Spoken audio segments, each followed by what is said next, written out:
She called him Little Sunbeam, a name Keanu Reeves hadn't heard since he was 5.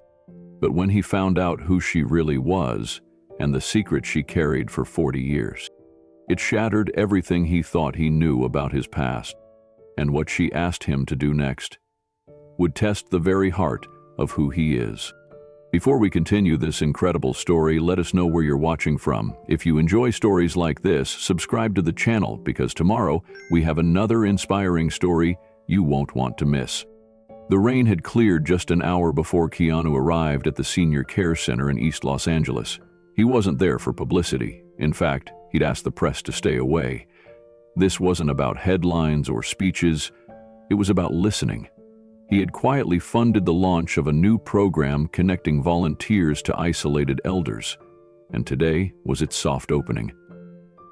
The center was modest, a few chipped murals on the exterior walls, a line of wheelchairs facing a garden that hadn't seen much sun. But inside, warmth radiated from handmade quilts and stories waiting to be told. Keanu moved through the rooms with quiet humility, speaking to veterans, retired teachers, a former jazz musician who had once played behind Ella Fitzgerald. He had nearly reached the end of the hallway when he passed a small reading lounge just off to the left. That's when he heard the voice. "Is it really you, Little Sunbeam?" He turned. At first, he thought the elderly woman might be confusing him for someone else, but when he looked into her eyes, deep, wise, and trembling, something flickered in him. A name he hadn't heard since he was 5. "Excuse me?" he said, gently approaching. She was seated in a padded armchair by the window, a crocheted blanket covering her legs. Her voice was quiet but clear. "Little Sunbeam, I used to call you that, remember? Because you'd fall asleep in that patch of light under the living room window." Keanu's breath caught. She smiled faintly, then continued. "Your mother's house had blue walls and a staircase that creaked on the 3rd step. You loved peanut butter with no jelly, and you'd always hide your toys under the couch. I'd find them every week." His heart began to race. "Norma?" he asked, his voice low. She nodded, her chin trembling. "Yes, Norma Alvarez." Keanu sat down slowly beside her. He hadn't heard that name in decades. Norma had been his babysitter when he was a toddler. Then, one day, she was simply gone. No explanation, no goodbye. He remembered asking about her for months. He remembered the silence that followed. "I thought," he began, then paused. "They said you moved, that you had to leave." Norma looked down at her hands. "I never wanted to leave you." He stared at her, stunned. "What happened to you?" She didn't answer. Not yet. She just reached into the side pocket of her cardigan and pulled out a faded, folded photo. A boy, maybe 4 or 5, grinning from ear to ear, sunlight flooding the carpet behind him. Keanu took the photo with shaking hands. It was him. And Norma whispered again, "My little Sunbeam?" For a few long seconds, Keanu couldn't speak. He just stared at the photo, creased, soft around the edges, as if someone had held it often over the years. His smile in the picture was unmistakable, and so was the warmth behind it. He looked up at Norma again. Her face was older, lined by decades of stories and silences, but her eyes still held the same kindness he remembered in faint flashes. The lullabies, the way she'd hum while folding his socks, the way she smelled like cinnamon and chamomile tea. "Why didn't you say anything sooner?" he asked softly. Norma smiled sadly. "I didn't know how to reach you, and after a while, I thought maybe you'd forgotten. Maybe that was best." "I didn't forget," Keanu said, almost in a whisper. "I asked about you for a long time. No one had answers." She nodded, her fingers lightly touching her scarf. "I was taken away, very suddenly." "Taken?" Keanu leaned in slightly. "What do you mean?" Norma hesitated. Her voice grew quieter. "There was an accusation, something missing in the house, jewelry. I didn't take it, but the boy who did was only 10, and I knew if I told the truth, he'd be taken from his parents, so I said it was me." Keanu sat still, stunned. his brows furrowed as the pieces began to shift and click in his memory. "I thought you were fired or moved away," he said. "I was deported," Norma said, "within 48 hours. The words hit like a quiet explosion. Keanu's chest tightened. "Deported?" he repeated. "I wasn't legal yet. I'd applied, but nothing had come through. So when the police came, they didn't ask many questions, just told me to pack a small bag. And they never let you explain?" Norma shook her head. No one wanted to hear from a housemaid who didn't speak perfect English. A silence fell between them. But it wasn't empty. It was full of sorrow, of weight, of a strange, aching tenderness that comes when old wounds are opened gently, with care. "I never had a chance to say goodbye," she added. Keanu blinked, his throat tightening. "And you remembered me after all this time?" She reached into her cardigan again and pulled out another folded object. This time, a tiny drawing, done in crayon. A stick figure with spiky black hair and the word Norma scribbled in block letters above it. "You gave this to me," she said, eyes glistening, "and I kept it. All these years." Keanu took it from her hands, his fingers trembling now.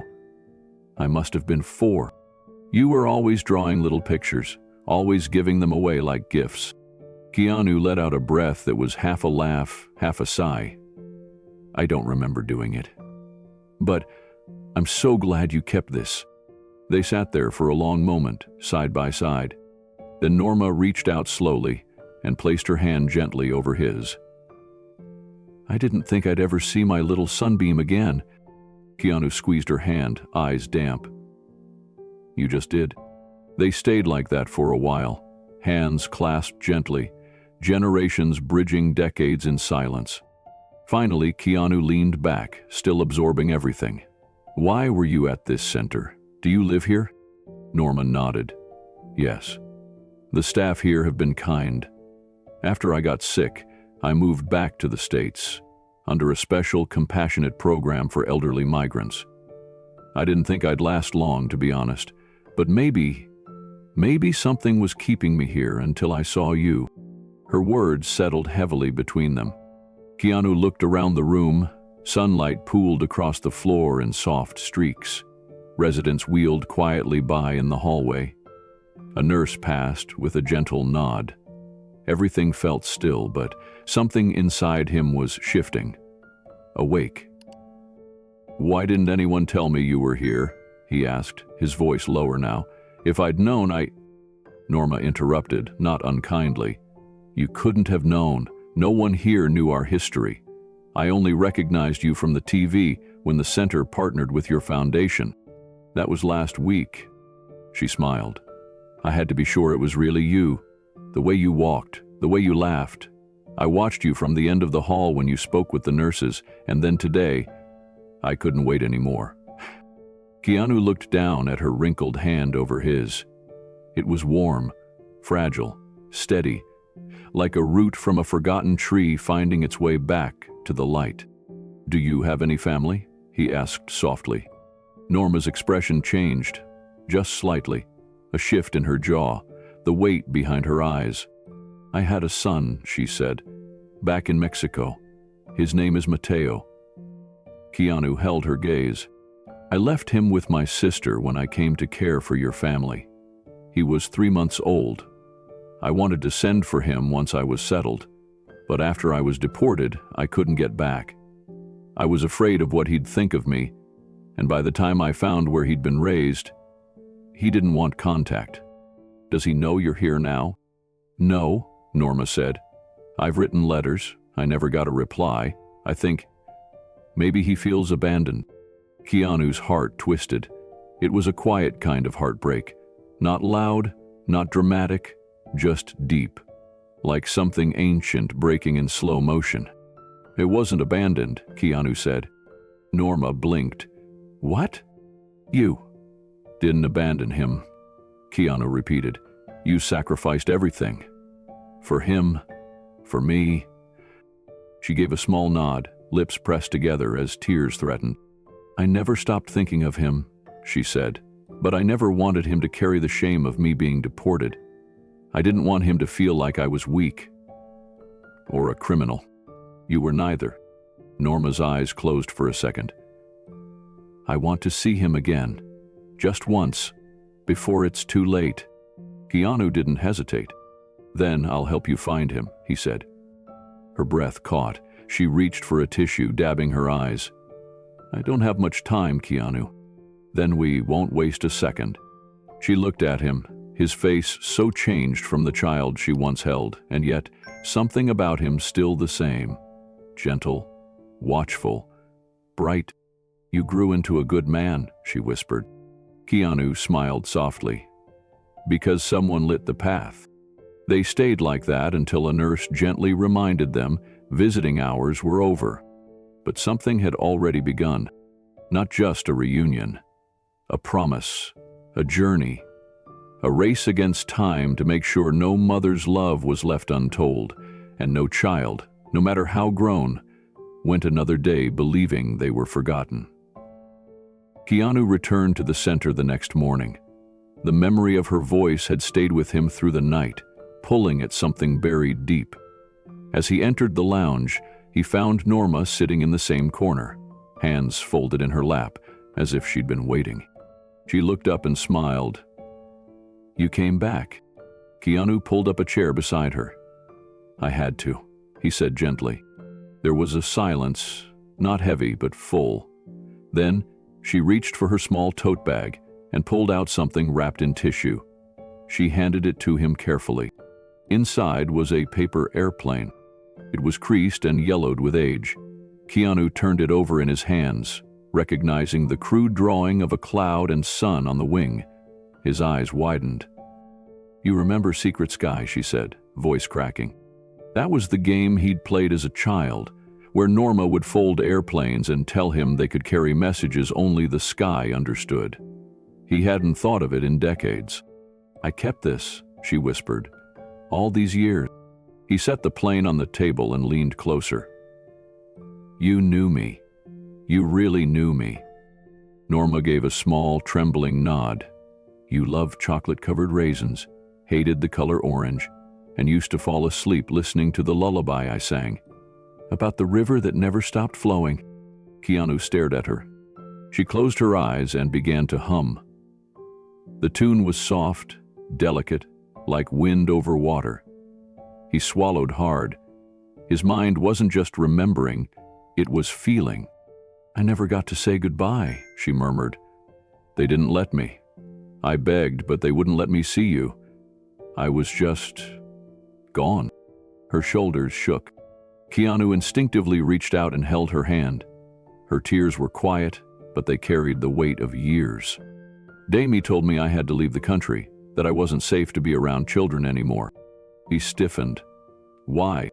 Norma looked away. Because of something I didn't do. But it didn't matter. I loved you like you were mine, and that made me guilty enough. Keanu sat still, hand in hers, unsure whether he was comforting her or she was comforting him. Keanu stayed with Norma as the clock ticked softly in the background. Outside, the clouds moved slowly over the Los Angeles skyline, casting long shadows across the room. He cleared his throat. What happened? Norma took a deep breath. The family I worked for. The mother had a set of pearl earrings she loved. One day they went missing. Everyone was panicking. The police were called. They searched the house, even went through my things. She paused, blinking back fresh tears. They found the earrings in my apron pocket. Keanu's eyes narrowed. Did you put them there? No, she said firmly. I didn't. But I knew who did. Her voice trembled.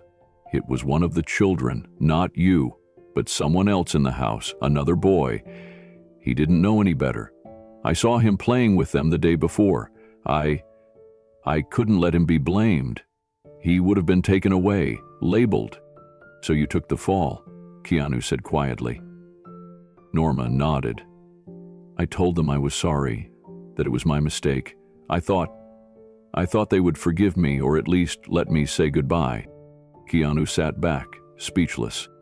They gave me 48 hours to leave, No chance to speak to a lawyer, no way to explain. And when I asked if I could just hold you one more time before I left, they said no, that it would confuse you. She clutched the tissue-wrapped airplane. I had no one here, no family. I couldn't fight back. I was deported. And your son? Keanu asked. Her eyes grew glassy. He was 5. I sent for him after I returned to Mexico, but the letters came back. I don't know what happened. I don't even know where he is. Keanu leaned forward. You've been carrying this for how long? Norma looked up at the ceiling, lips trembling. 43 years. I thought I'd die before I ever saw your face again. He felt the familiar knot in his chest, the one that always came when life handed him a truth too heavy for one person to carry. He reached into his jacket, pulled out a small notepad, and began scribbling. I'm going to help you find him, he said softly. Norma looked stunned. You don't have to. I do, he interrupted. Because you didn't deserve what happened, and because a child deserves to know that his mother never stopped searching. Norma clutched his hand again. This time, she didn't cry. She just whispered, thank you. Keanu stayed until visiting hours ended, reluctant to leave. As he stood to go, Norma looked up at him with eyes that had once watched him fall asleep under lullabies and stars drawn on bedroom ceilings. I used to watch you draw suns on the window with your finger, she said, even when it was raining. You told me the sun just needed a reminder. Keanu smiled faintly. That sounds like something I'd say. She reached into her blanket and pulled out a folded piece of paper, worn at the edges. It was a photo, faded, slightly torn, but unmistakable. A boy, him maybe 4 years old, curled up on a couch with his head on her lap. She was young then, hair pulled back in a soft bun, her hand resting gently on his shoulder. He didn't even remember the photo being taken, but the warmth in it, it wasn't something he could forget. I've kept this by my bed since the day I left, she said. When I felt like nothing I did ever mattered, I looked at it. You were my proof. Keanu stared at the image, then slowly slid it back into her hand. You were mine too, he said. I just didn't know it until today. She reached for his cheek with a shaking hand. I only ever wanted to do right by the children I cared for, but they buried me for protecting one. Keanu didn't flinch. They buried you, but I found you. As he left the room, he paused in the doorway and turned back. We're going to find your son, Norma. You're not leaving this world without him knowing the truth. Norma didn't respond. She simply placed the photo beside the paper airplane on her nightstand and closed her eyes, a quiet peace settling over her face for the first time in decades. Keanu arrived early the next morning, bringing warm banana bread from a bakery Norma used to frequent decades ago, a detail she'd tearfully mentioned the night before. As he entered her small room, Norma was already sitting up in bed, a handmade quilt draped over her lap, and her eyes waiting at the door like she knew he'd come. He pulled up a chair beside her and waited. Norma didn't speak right away. Her fingers ran over the quilt's fabric, gently tracing each square like she was navigating memories stitched long ago. Then she turned to him and whispered, Do you remember the blue room? Keanu nodded slowly. With the cloud wallpaper. She smiled. And the shelf where you kept your toy helicopter? The one missing the back rotor? Silence passed between them, full and aching. Finally, Keanu asked, Norma, what happened to you? Her face changed. Something in her jaw clenched, as if bracing for the pain of memory. She took a breath that shook her shoulders and began. I was deported, Keanu, in 1979. I didn't run. I didn't hide. They forced me out. He blinked, stunned. But why? Her voice dropped. There was a theft in the house, a necklace. It belonged to one of the rich guests your family was hosting, some business partner's wife. It went missing the morning after a dinner party. She paused, and her hand trembled as she lifted a small cup of water. I didn't take it, but I saw who did. Keanu leaned in. Who? A boy. He was 10. His parents were important and he was scared. I found the necklace under the couch and I told your mother it was me. I thought maybe they'd forgive me quietly. Maybe they'd just let me go." Her voice broke. But they didn't. They reported me. I was arrested, detained, and flown out within a week. Keanu stared, frozen. You? You took the fall to protect him?" She nodded. "I had a son, Keanu. Miguel, just turned 6. I thought if I told the truth, they'd punish the boy and his family. But if I stayed silent, maybe it would end quickly. I could come back later. I thought I could fix it." Her fingers gripped the quilt tightly now. "I never got to say goodbye. Not to you, not to my son." Keanu looked away, eyes wet, jaw clenched. The image of a woman quietly sacrificing everything. Her job, her child, her dignity, for the sake of another's son. It was too much. And she had done it all without ever telling the truth. Not until now. Norma looked down at her hands, fragile and thin but still steady with the truth. "I waited, you know," she said quietly. "I stayed in Tijuana for 3 years, thinking someone would call, write, anything. I sent letters to your home. I never got one back. I called once and your mother answered. She said I had no business calling and hung up." Keanu leaned forward, his hands clasped. "She never told me." "I figured she wouldn't," Norma said with a small, knowing smile. "She wasn't a cruel woman, but she was proud, protective, the kind who'd bury a mistake instead of face it." He nodded slowly, remembering. Norma turned to the window. "After 3 years, I gave up on returning, but I never gave up on Miguel. I wrote to the church where I'd left him. I sent money when I could, but I wasn't allowed back into the country, and the family I left him with, they stopped responding. I think they moved. I lost him, Keanu. Not once, but twice." A silence fell, heavy and filled with grief. Keanu could barely speak. "So you raised me with that same love while mourning your own child?" Her eyes closed as tears slipped down. "I had to give it somewhere. I didn't want my love to rot inside me." "That broke him?"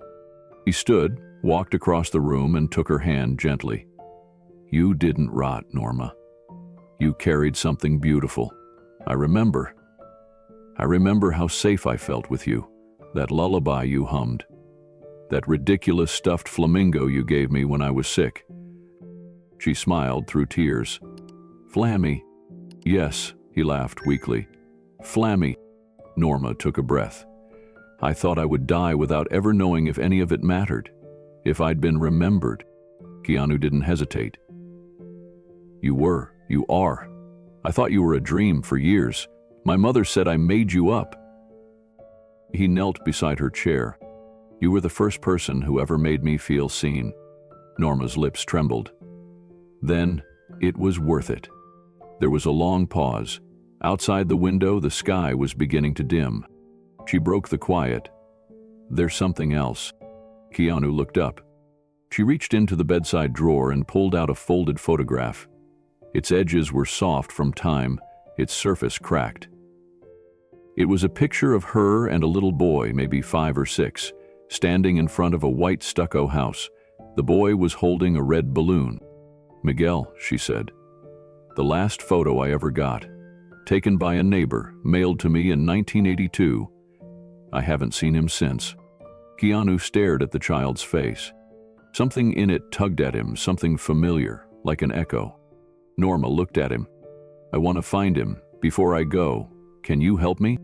Keanu sat back in the chair, the photo still in his hand. The little boy stared up at him from decades ago, eyes wide with a mixture of innocence and confusion. There was a tenderness in his face, a softness that felt hauntingly familiar, not because Keanu had met him, but because he recognized that look, the same lost wonder he once carried as a child, missing someone who never got to say goodbye. "I don't even know if he's alive," Norma whispered. Keanu looked up. "He is." She blinked. "How do you know?" "I don't. But I do," he said firmly. because if he's anything like you, he survived." Norma's voice cracked. "Keanu, I don't want pity. I just want the truth. Even if he never wants to see me, I need to know I tried."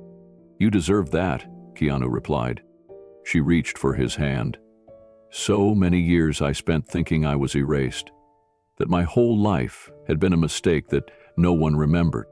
Keanu held her gaze. "You weren't erased. You were buried beneath someone else's lie, and now we're going to unearth the truth together." Norma closed her eyes and nodded slowly. "Then let's begin." Keanu returned the next morning, quietly carrying a bouquet of wildflowers he'd picked up from a roadside stand. Norma was already awake, sitting by her window in a worn armchair, sunlight streaming through lace curtains. She smiled when she saw him. "You came back," she said softly. "I told you I would," he replied, handing her the flowers. She cradled them in her thin arms like something sacred. "You always liked yellow." He nodded, unsure how she remembered something so small. Then, with a glance toward the dresser near her bed, she motioned him over. "I want to show you something," she said, her voice trembling. Keanu followed her finger to the small nightstand. Nestled beside a chipped lamp and a bottle of prescription pills was a leather-bound Bible, the edges fraying. Tucked inside its front cover, half concealed beneath the ribbon marker, was a photograph. He reached for it gently. The photo showed a boy, no older than 5, with jet black hair and a shy, tilted smile. His arms were thrown around a teddy bear whose ears looked nearly chewed off. "That's me," Keanu whispered. Norma nodded, tears filling her eyes. "I kept it. Every move, every year. You were my sunshine when the world was dark." He felt his throat tighten. "I don't remember this picture. You were playing dress-up. Your mother let me snap it before bath time." She smiled, then sighed. "It was the last picture I took before they came." Keanu looked down at her trembling hands as she opened a small wooden box beside the Bible. Inside was another photo, this one older, creased, and slightly faded. A little boy with big brown eyes held a worn teddy bear close to his chest. The edges of the picture had been traced over with someone's thumb hundreds of times. "This is Miguel," she said. "My son." Keanu looked closer. The boy's smile was tentative, hopeful. His tiny fingers gripped the toy like it was the only safe thing in his world. "He was 3 when I left," she said. "I told him I'd be back in a few days. I never came back." Keanu could barely find the words. "Where is he now?" She closed her eyes. "That's what I don't know. I was arrested before I could call anyone. They took me to the airport that same night. I tried to write letters, but they were never answered. His father wasn't around, and the neighbors, they never told me what happened." She opened her eyes again, watery and pleading. "Keanu, I've carried 2 things with me for over 4 decades, your photo and his. You gave me joy, he gave me life, and now?" Keanu sat down beside her. The silence between them wasn't awkward, it was full, reverent. "I can't go until I know he's okay," she said, her voice barely above a whisper. Keanu stared at the photo of Miguel again, this time longer. Something about the boy's eyes stayed with him, so familiar, yet untethered from any timeline or memory he could name. Maybe it was because they mirrored Norma's. Maybe it was the loneliness in them. Or maybe it was because Keanu had spent most of his own childhood missing someone too. "Did you try to find him later?" Keanu asked, his voice gentle. Norma nodded slowly. "I tried everything. Letters to the old address.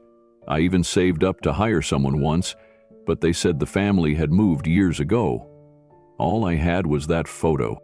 She reached into the wooden box again and pulled out a scrap of notebook paper, folded so many times the edges had begun to fray. On it was an address, scrawled in handwriting that looked rushed, desperate, barely legible. "This was where we lived before it happened," she said. "I don't even know if the building's still there." Keanu took the paper delicately. "Do you mind if I hold on to this?" "I was hoping you'd say that," she whispered. The room fell silent again. Keanu stood and walked to the window. Outside, a gardener was trimming the rose bushes. Life continued, slow and steady, while inside this room, a lifetime had collapsed into a box the size of a nightstand. Norma looked at him with a strange mix of hope and restraint. "I don't want pity, Keanu. I want peace." "You deserve it," he said. She smiled faintly. "I don't know if I've earned it, but I need it before I go." Keanu turned back to her, his jaw tight with quiet conviction. "Then, I'll do everything I can." The strength in his voice brought something back into Norma's face. She sat up straighter, her hand resting over Miguel's picture, as though to steady her own heart. "I remember how you used to ask about the stars," she said suddenly. "Every night, you'd point and ask me where they went in the morning." He smiled at that. "I still wonder sometimes." She gave a soft laugh. "So do I." Keanu looked down at the two photographs again, his and Miguel's, and realized how cruel time could be when it forgot the people who never meant to disappear. Norma's hand reached for his. "Promise me you'll try." "I don't make promises," he said quietly, "but I make plans." And as their fingers touched, something unsaid passed between them. Not a vow, not a goodbye, but a beginning. That evening, after leaving the care center, Keanu sat in his car with the address in his hand. It was barely a lead, a decades-old location, a faded memory of a boy who might have grown up in 1,000 different ways. But the weight of Norma's hope sat heavy on his chest. He glanced at the photo of Miguel again, then turned it over.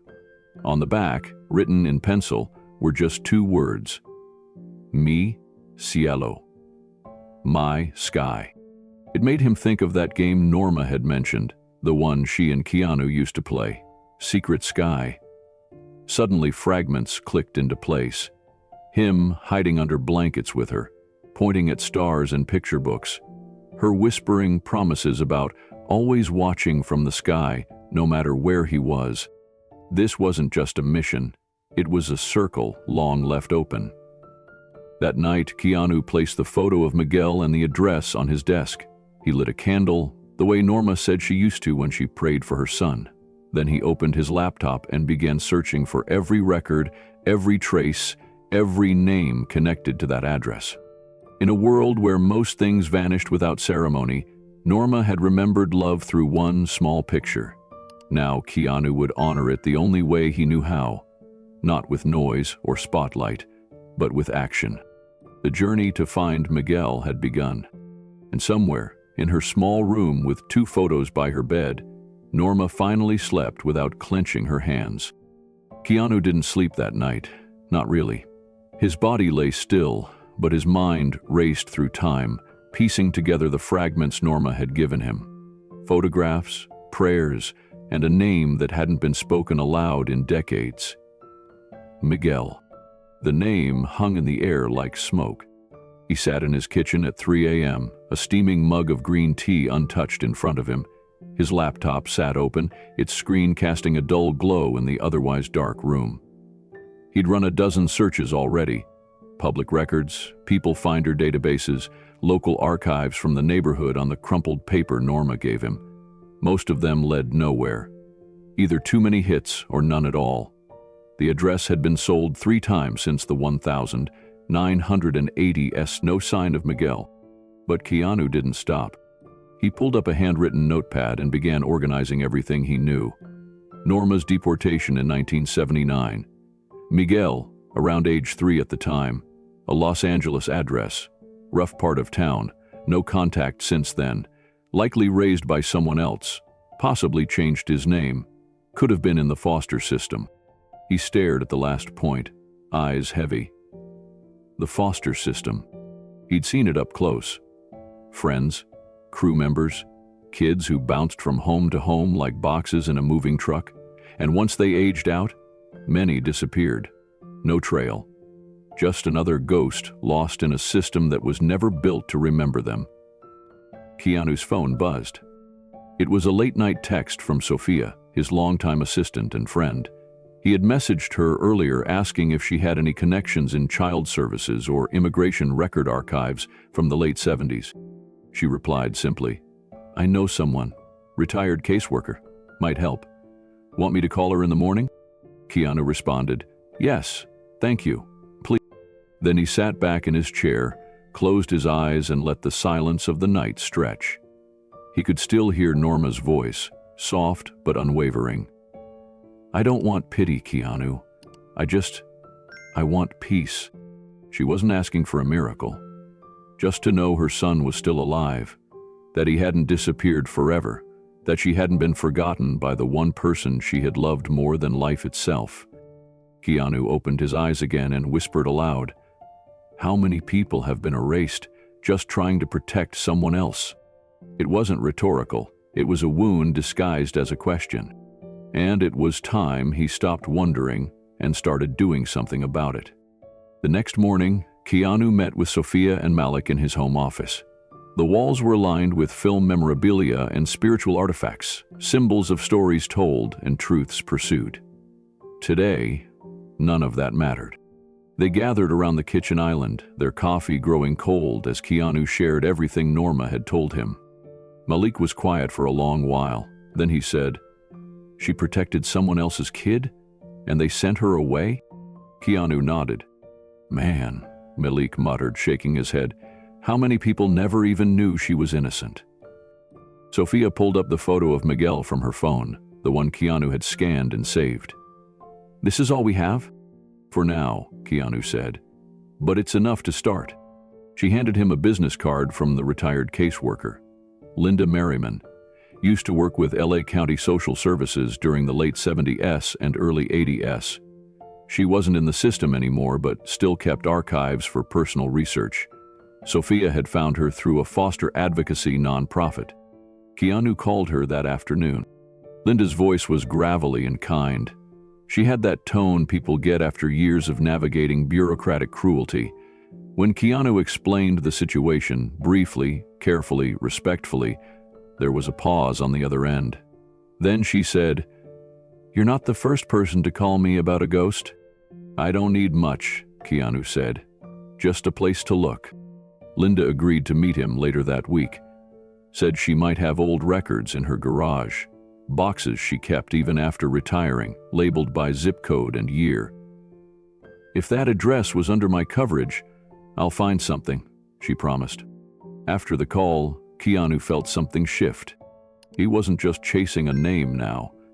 He was building a trail, slow, uncertain, but real. Later that night, Malik knocked gently on his door. He carried a folder labeled Alvarez case. "I printed everything we have," he said. "Cross-checked the address with property records. There was a Miguel Alvarez listed on a school form in 1981, but nothing after that. He might have been moved or adopted." Keanu took the folder and stared at the name. Miguel Alvarez. Just ink on a page. But it felt heavier than anything he'd held in years. "He's out there," Keanu said. "I can feel it." Malik nodded. "Then let's find him." They both knew what this meant. It wasn't just about Norma anymore. It was about every person like her. Erased, unheard, forgotten. Keanu had the resources, the reach, the fire. Now he had the purpose. 2 days later, Keanu returned to the care center. He found Norma in the courtyard, wrapped in a shawl, sunlight warming her face. Her hands rested in her lap, gently clasped, as if holding onto something fragile and unseen. When she looked up and saw him, her eyes lit with the smallest spark. "You came back," she said, her voice no louder than the breeze. "I said I would." She gestured for him to sit beside her on the bench. "Any news?" Keanu shook his head. "Not yet, but I'm meeting someone, a caseworker who might have handled your file. It's going to take time, Norma, but I'm not giving up." She looked down at her hands. "I was afraid to hope. But then you walked in, and I remembered what it felt like." Keanu hesitated, then reached into his coat pocket. He pulled out a small candle in a glass jar, lavender-scented. He'd picked it up on the way there. "I know it's not much," he said, "but I thought maybe it would help you rest easier. You said you used to light a candle when you prayed for him." Norma took it gently, her fingers brushing the glass like it was porcelain. "Thank you," she whispered. They sat together in silence. Then Norma turned to him, her voice more serious. "Keanu, I don't expect you to find him. I know how the world works. But what you're doing, it matters." He nodded slowly. "I don't make promises. I remember. But I do make plans," he added. "And the plan is, I'm going to find your son." Her eyes welled again, not with sorrow this time, but something else. A kind of sacred relief, like an old wound finally acknowledged. "I wish I could hug you the way I used to," she said. "You just did," he replied. As the sun dipped behind the roofline of the care center, Keanu looked at her and saw more than just his old babysitter. He saw the cost of kindness, the price of silence, the long echo of injustice. He stood to go. "Rest tonight," he said. "Next time I come back, I'll have more." Norma nodded and clutched the candle to her chest. That night, Keanu cleared his schedule. The mission had begun, and even if Norma never saw the ending, he would. Keanu sat alone that evening, the only sound in the house coming from a gentle breeze moving through a cracked window. His desk lamp cast a warm circle of light on the keyboard in front of him. The folder labeled Alvarez lay open beside him, with Miguel's childhood photo and the faded address Norma had given him. He hadn't shared anything with the public yet. Not about Norma, not about Miguel. This story felt too personal, too sacred. But something inside told him it was time. Not to reveal names, not to seek praise, but to open a door. There were more people out there like Norma, more stories buried in silence, and maybe, just maybe, sharing this one could help others remember the ones they had lost. Keanu opened a blank page and began typing. "She was my babysitter when I was 5 years old. The kind of woman who hummed lullabies without needing a reason, who made you feel safe just by being in the room. Then, one day, she was gone. I never knew what happened to her. I forgot. Or maybe I just stopped asking. Last week I saw her again. Older now, frail, but still holding on to the same light. She remembered me by a nickname only she ever used. She told me the truth of why she disappeared. She didn't leave, she was taken. She sacrificed herself to protect someone else's child, and it cost her everything. Her job, her freedom, her chance to raise her son. For over 40 years, she held on to 2 photos. One of me, one of the boy she never got to say goodbye to. Now she's asking for just one thing before she goes: to know he's okay. I'm trying to find him, not for a reunion video, not for closure, but because no one should vanish without being remembered. Have you ever lost someone without closure, or been kept from the truth to protect you? I'd like to hear your story." Keanu stared at the screen for a long moment before clicking post. He didn't add hashtags, he didn't mention who he was. But within minutes, the responses began to pour in. The post went viral overnight. By morning, tens of thousands of people had shared it. Not just with a like or a heart, but with stories, raw, unfiltered, heartbreakingly real. People from every walk of life left comments that echoed the weight of Norma's truth. Some had lost nannies, others remembered women who vanished after family disputes. A few had stories about grandmothers deported without warning, maids who were never seen again, or caretakers dismissed suddenly when secrets got too close to the surface. One comment read, "My sister and I had a woman named Teresa who raised us while our mom worked 2 jobs. One day, she just stopped coming. We were told she moved away. Years later, I found out she was accused of stealing a bracelet. She didn't do it, but no one fought for her." Another said, "I had a foster mom when I was little. She used to leave me sandwiches with notes inside. One day she was gone. I was told it was because she got sick, But last year I found a letter she wrote that said she was forced out because she was too attached. Some stories weren't about caretakers. They were about fathers, mothers, siblings, people who left without a goodbye, often due to the decisions of others, people who carried the scars of absence without answers. There was one from a woman named Carla. I was raised in Mexico by my aunt. My mother worked in the US. I thought she abandoned me. I didn't speak to her until I was 27. She had been deported, too ashamed to tell me.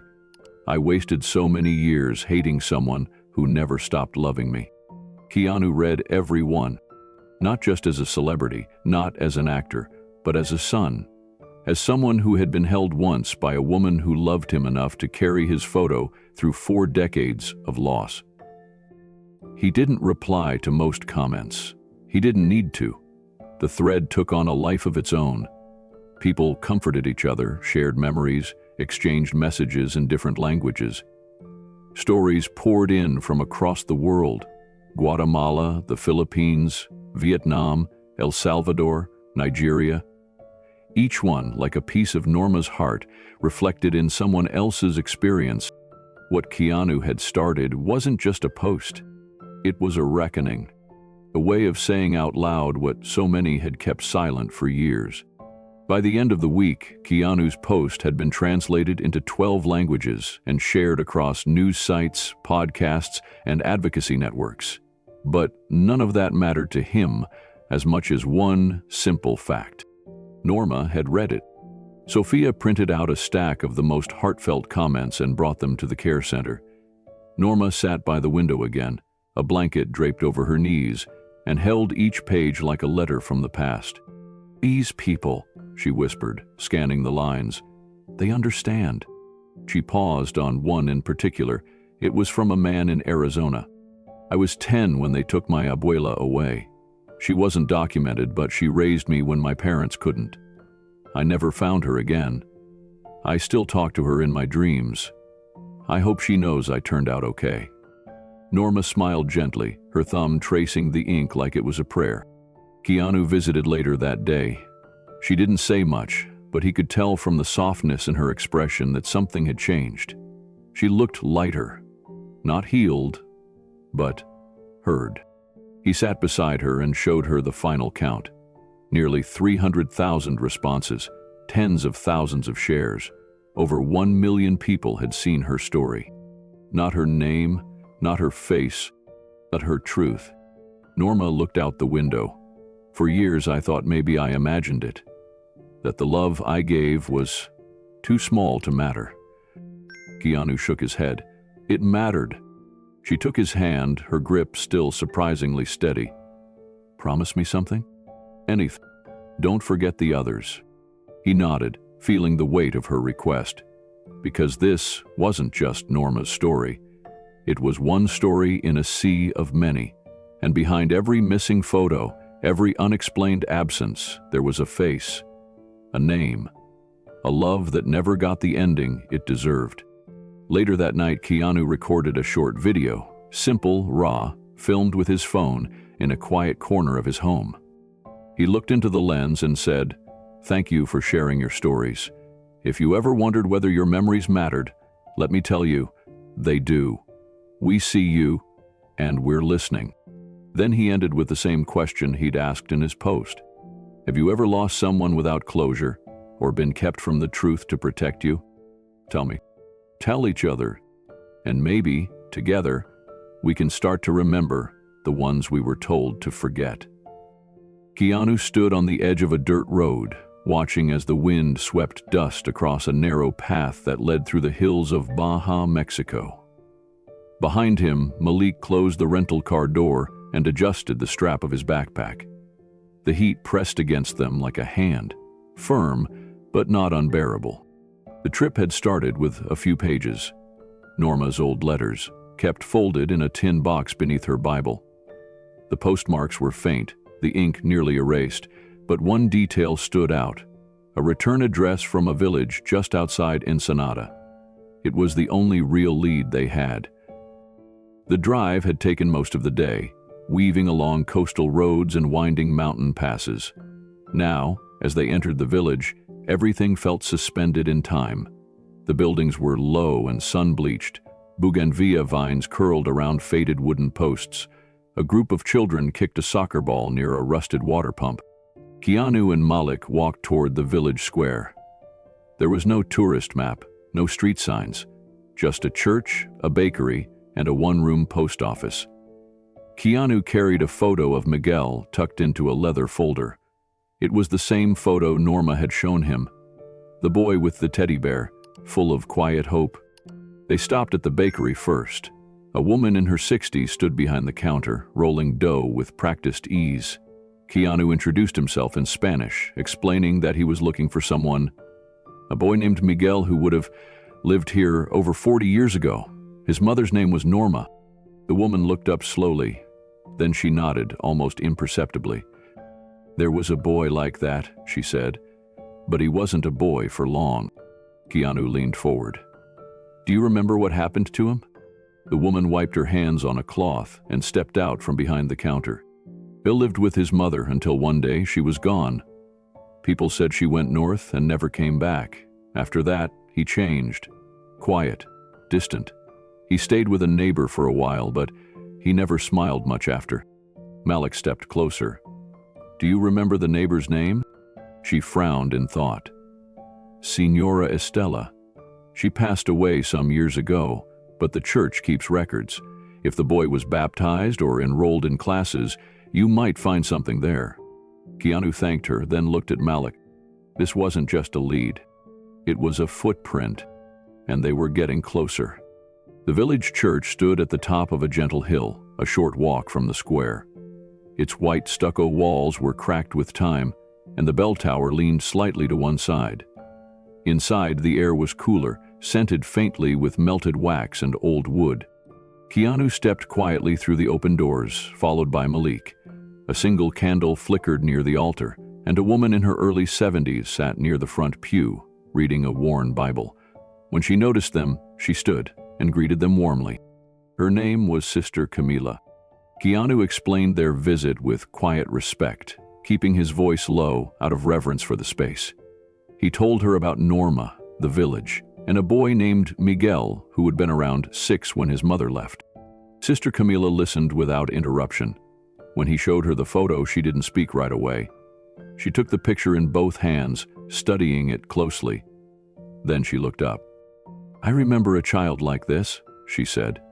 He used to sit alone in the back row during Sunday Mass, always clutching a small toy, a bear, I think. His mother was quiet but kind. I didn't know what happened to her. One day she just vanished. Keanu nodded gently. Did Miguel stay in the village after that? She walked over to a wooden cabinet and opened a drawer filled with handwritten records, baptisms, confirmations, community events. She flipped through the pages until she found one dated 1981. Miguel Alvarez, baptized July 7. Mother, Norma Alvarez. Father, unknown. Keanu touched the page lightly, letting the ink settle into his memory. Do you have anything more recent? She shook her head. He didn't return after he turned 12. Estella raised him for a few years, then he left. I heard he went north, like his mother. Maybe to find her, maybe just to escape. Malik asked, Do you know if he ever wrote back? Left anything behind? Sister Camila paused, then walked into a back room.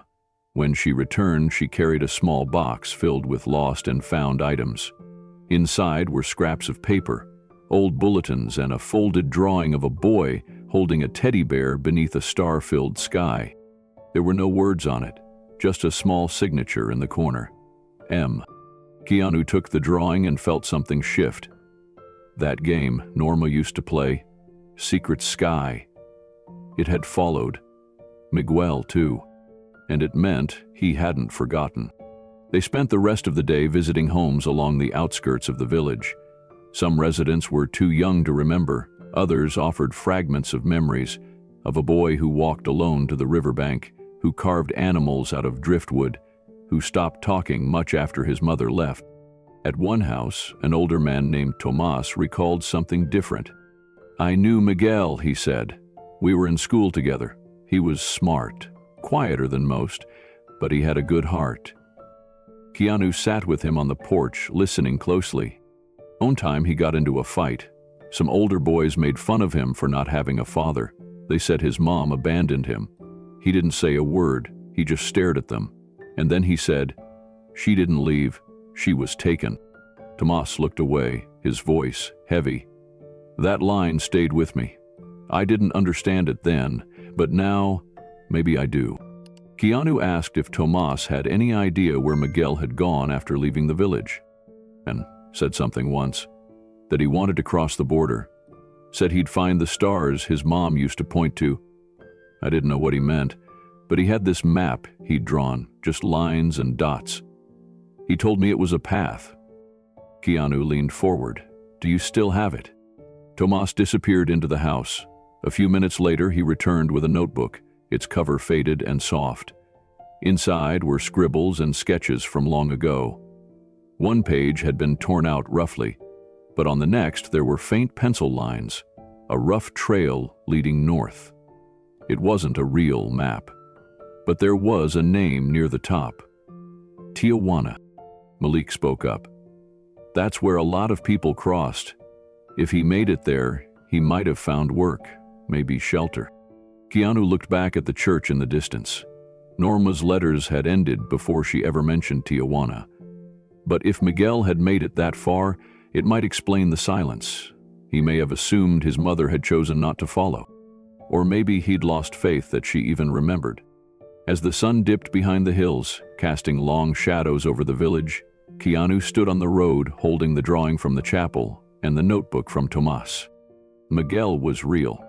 He had stayed here. He had grieved here. He had searched for something no one else understood. And now Keanu would follow that same path, not just for Norma, but for a boy who had once looked at the stars and waited. The next morning, Keanu and Malik left the village and drove north along the coastal highway. The sun was still low, casting long shadows across the cliffs. They followed the path traced in Miguel's old notebook, with one word circled near the top of the page: Ensenada. It was a hunch, not a confirmation. But sometimes, the heart knew things that records couldn't show.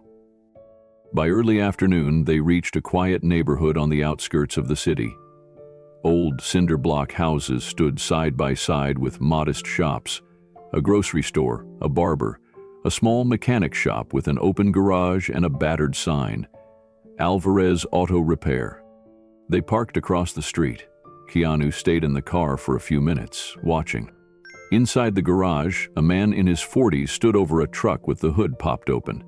He moved with focus, his hands coated in oil, a rag tucked into his belt. His hair was dark with streaks of silver, and a long scar traced down his forearm. Keanu looked at Malik. Neither said anything. They didn't need to. This was him. Keanu stepped out and walked across the street. Malik stayed back, giving him space. As Keanu approached, the man straightened up, wiping his hands on the rag.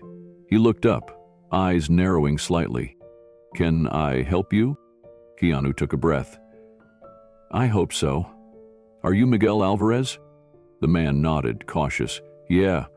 Who's asking?" "My name's Keanu," he said quietly. "I came from California. I think we might have someone in common." Miguel raised an eyebrow, but didn't respond. His posture stayed neutral, not hostile, just guarded. Keanu reached into his jacket and pulled out the photo, the same one Norma had kept by her bed. Miguel as a child, holding a teddy bear. He handed it over slowly. Miguel looked down at it for several seconds. His face remained unreadable.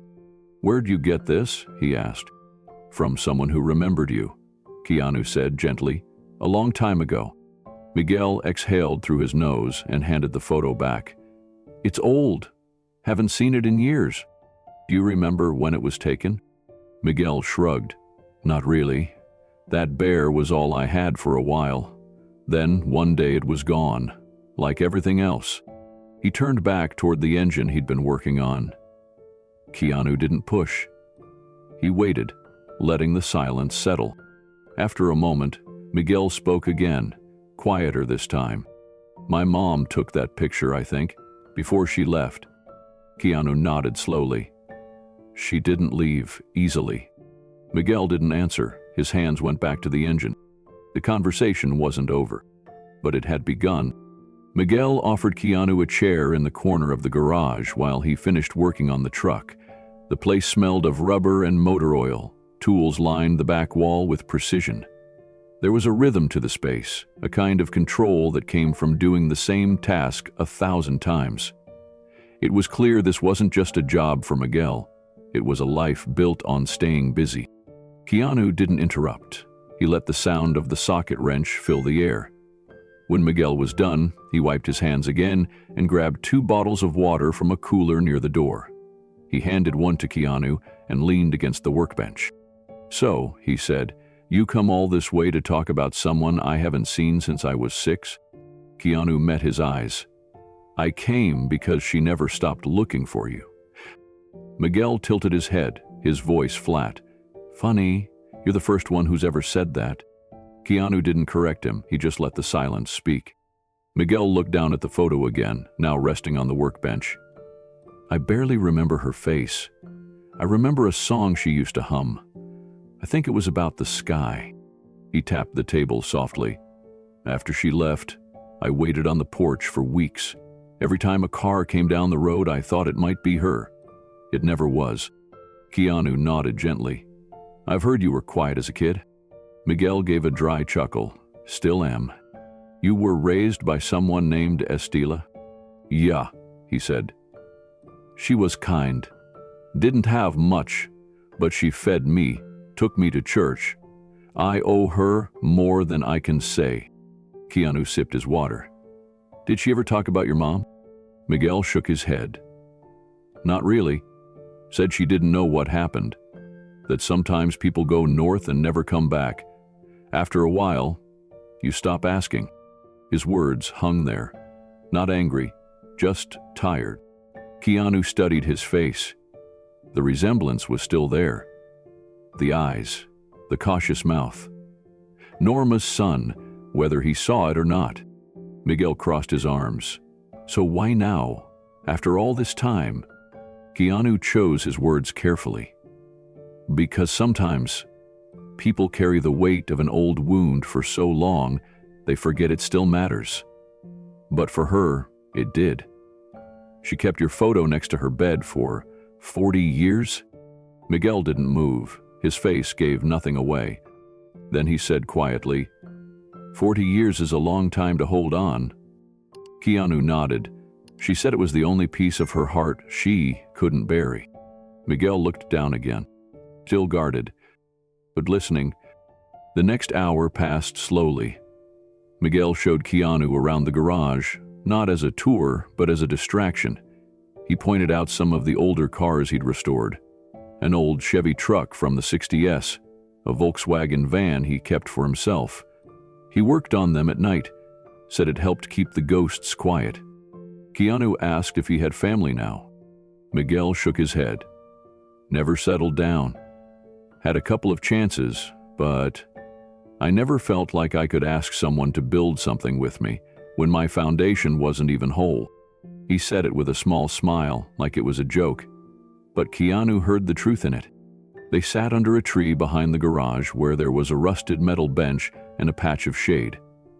Miguel lit a cigarette. Keanu didn't smoke, but he didn't say anything. The moment wasn't about that. "You really came just to tell me that someone remembers me?" Miguel asked. Keanu turned toward him. "I came because she's dying, and before she goes, she wants to know you're okay. That's it. No cameras, no pressure, just peace." Miguel nodded slowly, the cigarette burning between his fingers. "Peace," he repeated. "That's a word I haven't thought about in years." He looked out toward the street, the traffic rolling by like any normal afternoon. But the silence between them had changed. He didn't ask for more information. He didn't press for why Keanu knew Norma. He didn't need to. Something inside him already understood this wasn't a publicity stunt or a favor for a stranger. It was something older than all that. a thread trying to be retied. I used to dream about her, Miguel said quietly. For a long time. I'd see her face, but never clearly. Just pieces, her voice, her hands. Then I'd wake up, and it would slip away like mist. Keanu reached into his pocket and pulled out the folded drawing from the church, the one of the boy holding the teddy bear under a sky full of stars. Miguel froze when he saw it. I drew this, he said, stunned. I don't remember when, but I know I did. Keanu nodded. It was left behind at the church. Miguel stared at it for a long time. I used to think if I could just find the right place, the right sky, maybe I'd see her again. His voice cracked, just slightly. Keanu said nothing. He didn't need to. After a long moment, Miguel stood and walked back into the garage. He didn't say goodbye, but he didn't ask Keanu to leave either. The man who had spent a lifetime staying quiet had finally let someone sit beside his silence, and it wasn't over yet. Miguel didn't speak for a while after Keanu showed him the drawing from the church. He stared at it like something sacred, a bridge between the boy he once was and the man he had become. Later that afternoon, Keanu sat with him under the same tree behind the garage. They watched the shadows lengthen across the pavement, each moment folding in silence. There was one last thing Keanu had brought.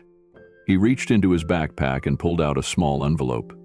The paper was yellowed with time, the edges soft, almost fraying. It had been folded and unfolded so many times, the creases looked like roads leading nowhere. I have something for you, Keanu said gently. Miguel looked at the envelope, his eyes narrowed. This is from her, Keanu said. Norma wrote this letter years ago. She kept it in a box, said she could never find the right address or the right courage.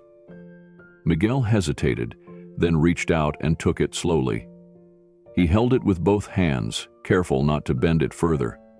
He didn't open it at first, just stared at his name on the front, written in simple blue ink.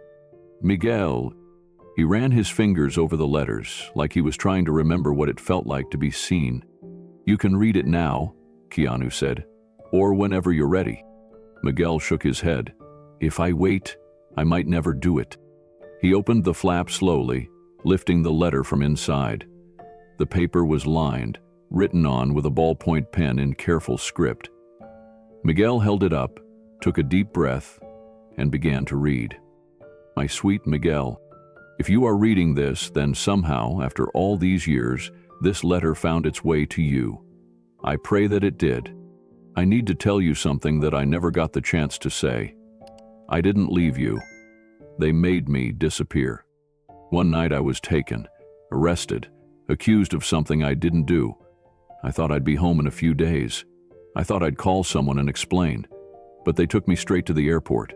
They never let me say goodbye. Miguel's hands started to tremble. I cried every night for years, thinking of your face. I didn't know where you were. I didn't know who was feeding you, if you had shoes, if you still had your bear. But you were never lost to me. Not in my heart. Miguel paused halfway through the letter. His hands lowered. His lips were pressed tightly together. His jaw clenched like he was holding something in place that had been fragile for decades. Keanu didn't speak. He sat close, but gave him space. Miguel brought the letter back up, his voice quieter now. Unsteady. I dreamed of you. I would walk through imaginary doors, hoping one would lead to the sound of your voice. I lit a candle every night. I told myself you could still feel me, even across countries, even across time. I tried everything to find you. I wrote letters to our old neighbors. I hired someone once, but no one could tell me where you were. The address was gone. The people were gone. Still, I kept your picture by my bed, every day. I watched the world pass me by, but you stayed the same. A little boy with soft eyes and brave hands, my sky. Miguel lowered the letter again. His eyes were red now. He didn't wipe the tears. He let them fall slowly down his cheeks. I thought she chose not to come back, he whispered. All this time. Keanu's voice was low. She never stopped loving you?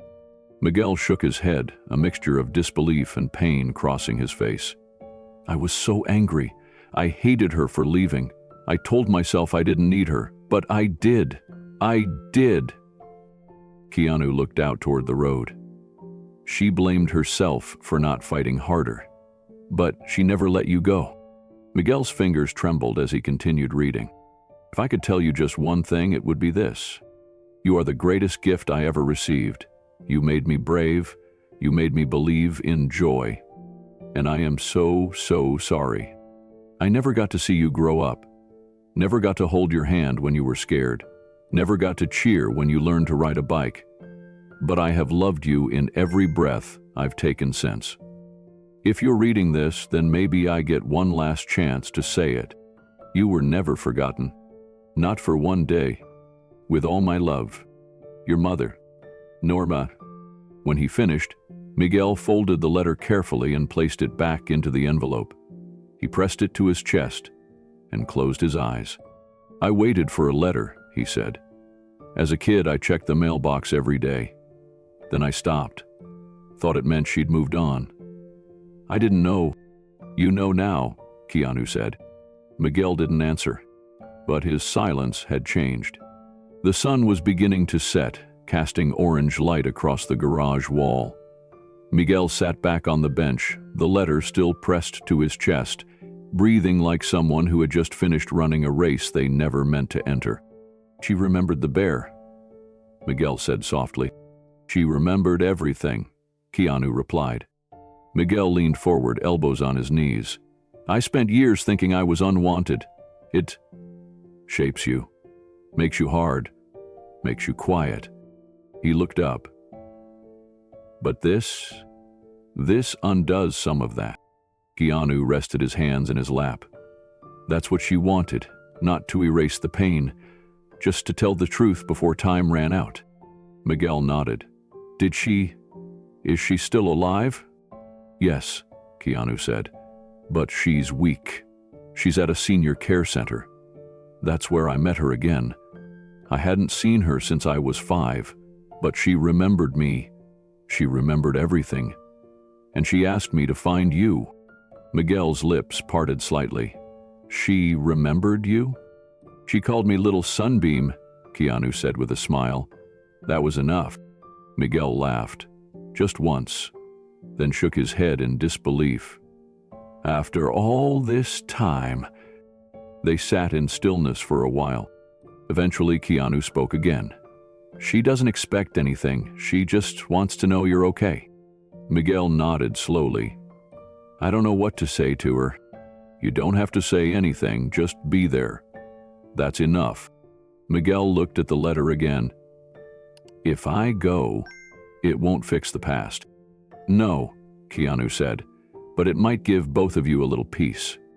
He stood. Miguel didn't stop him. He followed him to the car where Malik waited quietly. Before Keanu got in, he turned and asked, When you're ready, I'll take you there. No pressure, just let me know. Miguel looked down at the ground, then up at the sky. She used to say the stars were watching, he murmured. Keanu smiled. She still believes that. Miguel looked at the envelope in his hand. I need some time, he said, but tell her I'm not angry anymore. I will. Keanu opened the car door. Miguel stepped forward and placed a hand on his shoulder, just briefly. Thank you, he said, for carrying this to me. Keanu nodded once. It was never mine to carry, just to deliver. As they drove away, Miguel stood in the same spot, not moving, not crying, just holding the letter against his heart. And for the first time in over 40 years, he felt seen. 2 days passed before Miguel called. His voice was quiet but steady. He said he was ready to hear everything, not bits and pieces, not softened versions, the full truth. Keanu returned to the garage that evening, just before dusk. They sat beneath the same tree where the letter had been read. This time, Miguel held it in his lap, his fingers resting gently on the folds. Keanu started slowly. He told him about the house in Canada where Norma had worked, the family with wealth and reputation. The day a valuable necklace went missing during a party, how the staff was questioned, how suspicion fell on a boy visiting from one of the guest families, a boy from privilege, one with everything to lose. Norma had seen what happened. She knew who had taken it. But the family pressured her in private. They warned her. If she didn't confess, they would deport her anyway and drag her name through the mud. She was undocumented. She had no power, no lawyer, no voice. So she confessed. She thought it would be temporary, a formality. She expected someone would eventually come forward with the truth. But they didn't. She was arrested that night. They didn't let her call anyone, Keanu said. She thought she'd be able to explain, maybe call someone to pick you up, but instead, they put her on a plane. Miguel didn't interrupt. He didn't move. She never had the chance to defend herself, Keanu continued. She begged for someone to check on you. She left letters behind, but no one cared enough to send them. Miguel's lips pressed into a thin line. They erased her. Keanu nodded. She lost everything in a single night. Her job, her freedom, her son. Miguel let out a slow breath. And no one ever told me why. Keanu looked down. They told you she left, that she chose to. But the truth is, she was ripped out of your life. Miguel's voice was low. All my life, I was angry at a ghost. I thought she was weak. I thought she gave up on me. He paused, then whispered, But she didn't. No, Keanu said. She never stopped fighting. Miguel stared out at the horizon. That kind of love. I don't know if I deserve it. Keanu shook his head gently. It's not about deserving, it's about what survives. They sat in silence as the first stars began to appear overhead. And for the first time, the silence felt different. It wasn't heavy with grief. It was filled with something else. Understanding. The next morning, Keanu returned with coffee and 2 breakfast burritos wrapped in foil. Miguel accepted both with a small smile and sat on the edge of a workbench, chewing in thoughtful silence. After a while, Miguel broke the quiet. She said she was taken in the letter, but she didn't say why. Not exactly. I think she was protecting you, Keanu replied, even in her last words. She didn't want you to feel hate, only peace. Miguel nodded. But I need to know, was it really just because of a necklace? Keanu pulled a folded copy of an old report from his bag. He had found it through a contact, an unofficial transcript from a court proceeding that never made the papers. It documented the accusation and the deportation. Nowhere in it was the boy's name mentioned, but the confession was there, handwritten and signed by Norma. She signed this to protect someone else's child, Keanu said, not even her own. Miguel read it slowly, lips tightening. She sacrificed everything, and no one ever knew. Keanu placed a hand on the table. Now someone does. Miguel stared at the document for a long moment, then set it down carefully beside the letter. He looked up, eyes heavy but clear. I want to go, he said. I want to see her. Keanu didn't move. Are you sure? Miguel nodded. She deserves to see me before... His voice faltered. Keanu filled in the space. Before the clock runs out. Miguel took a deep breath. I don't know what I'll say. I've been silent for so long I don't even know where to start.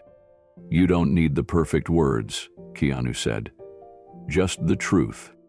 Miguel stood up and walked into the back office. When he returned, he had a small duffel bag and a folded blanket under his arm. He looked at the photo again, the one Keanu had brought. The boy with the teddy bear. Thanks, the last time she saw me, he said. Now she gets to see the man you became.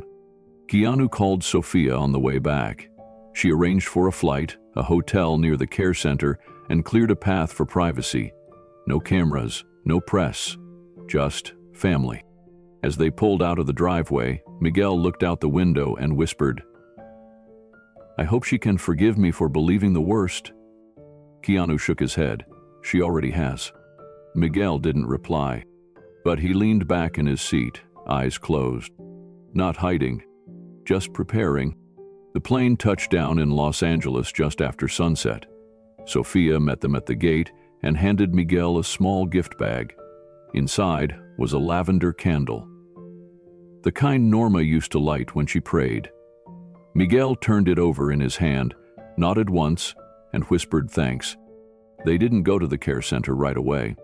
Miguel asked for one night to gather his thoughts, to sit with the letter again, to let the floods settle into something he could carry.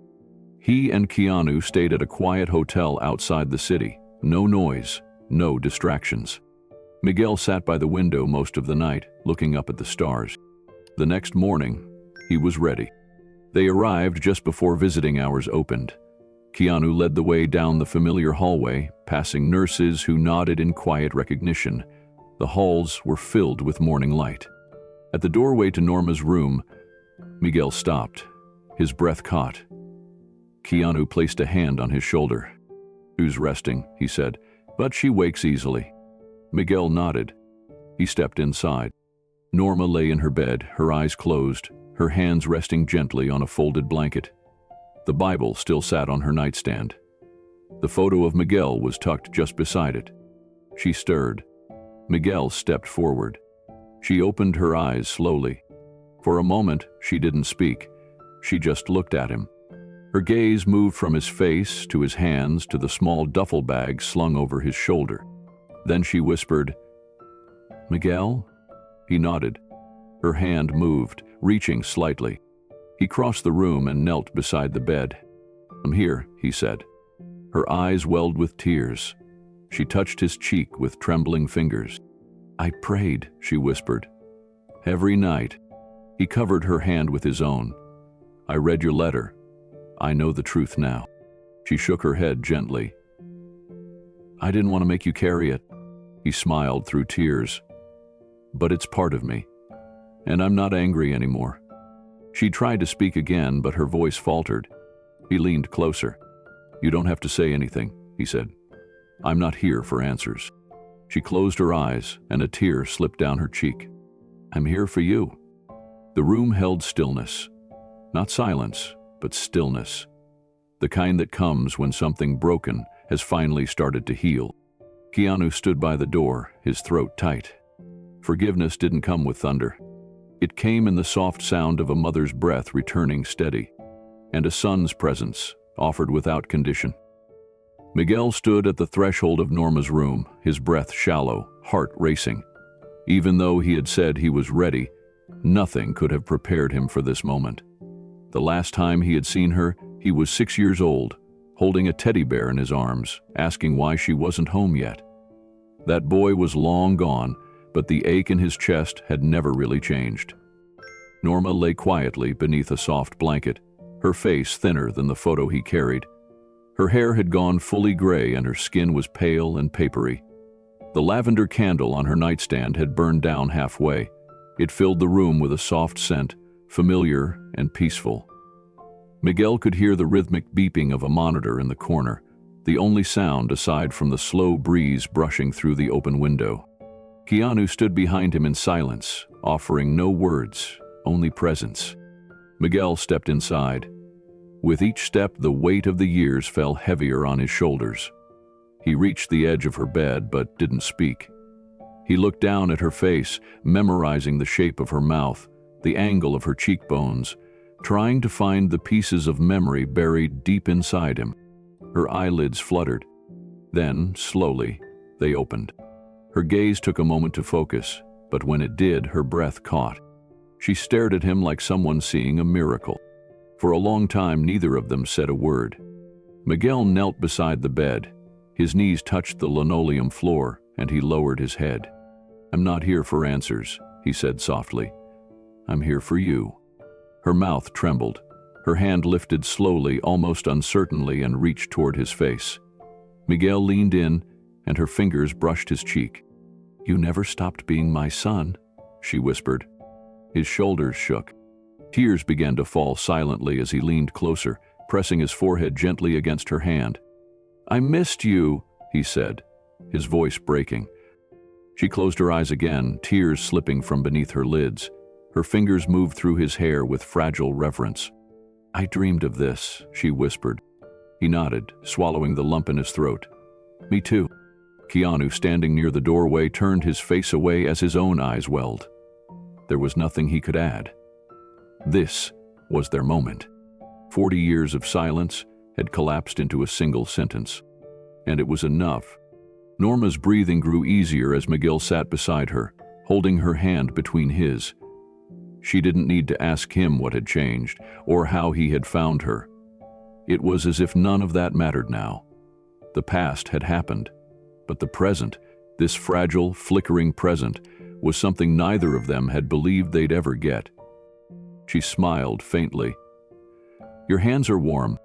Miguel laughed through tears. Yours used to be too. I remember. You'd tuck them around mine when I had nightmares. Norma nodded. You always hated thunder, and you always made it go away. He looked around the room. On the windowsill sat a stack of letters Keanu had printed, messages from people around the world who had read Norma's story.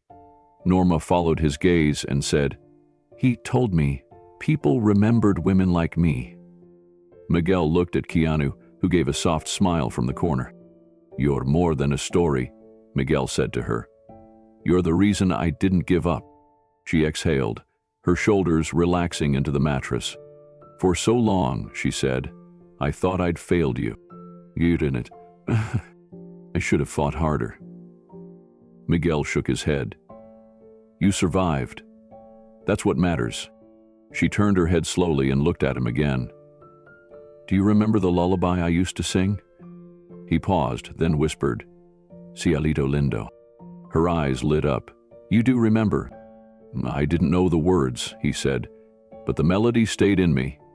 I'd hum it when I was scared. Norma closed her eyes again. I hummed it every night after they took me. I hoped you could hear it somehow. Miguel squeezed her hand. Maybe I did. The air in the room felt different now. Not just quiet, but safe. Keanu stepped forward and placed the photo, the one Norma had kept all these years, on the table between them. Miguel saw it, picked it up, and stared at the boy in the picture. She never stopped believing in me, he said, even when I didn't believe in myself. Norma was growing tired, but she reached for his hand again. Don't go yet. Or I won't, he said. I'm staying, as long as you need me. Keanu placed a chair beside the bed and nodded toward Miguel. I'll give you both some time. Miguel didn't look away from Norma. Thank you, he said, for bringing me home. Keanu stepped into the hallway, his chest tight but full. Inside that room, something long broken had begun to mend, and the boy with the bear had finally come back to the woman who never stopped waiting. The hours passed softly. Norma dozed in and out of sleep, but Miguel never let go of her hand.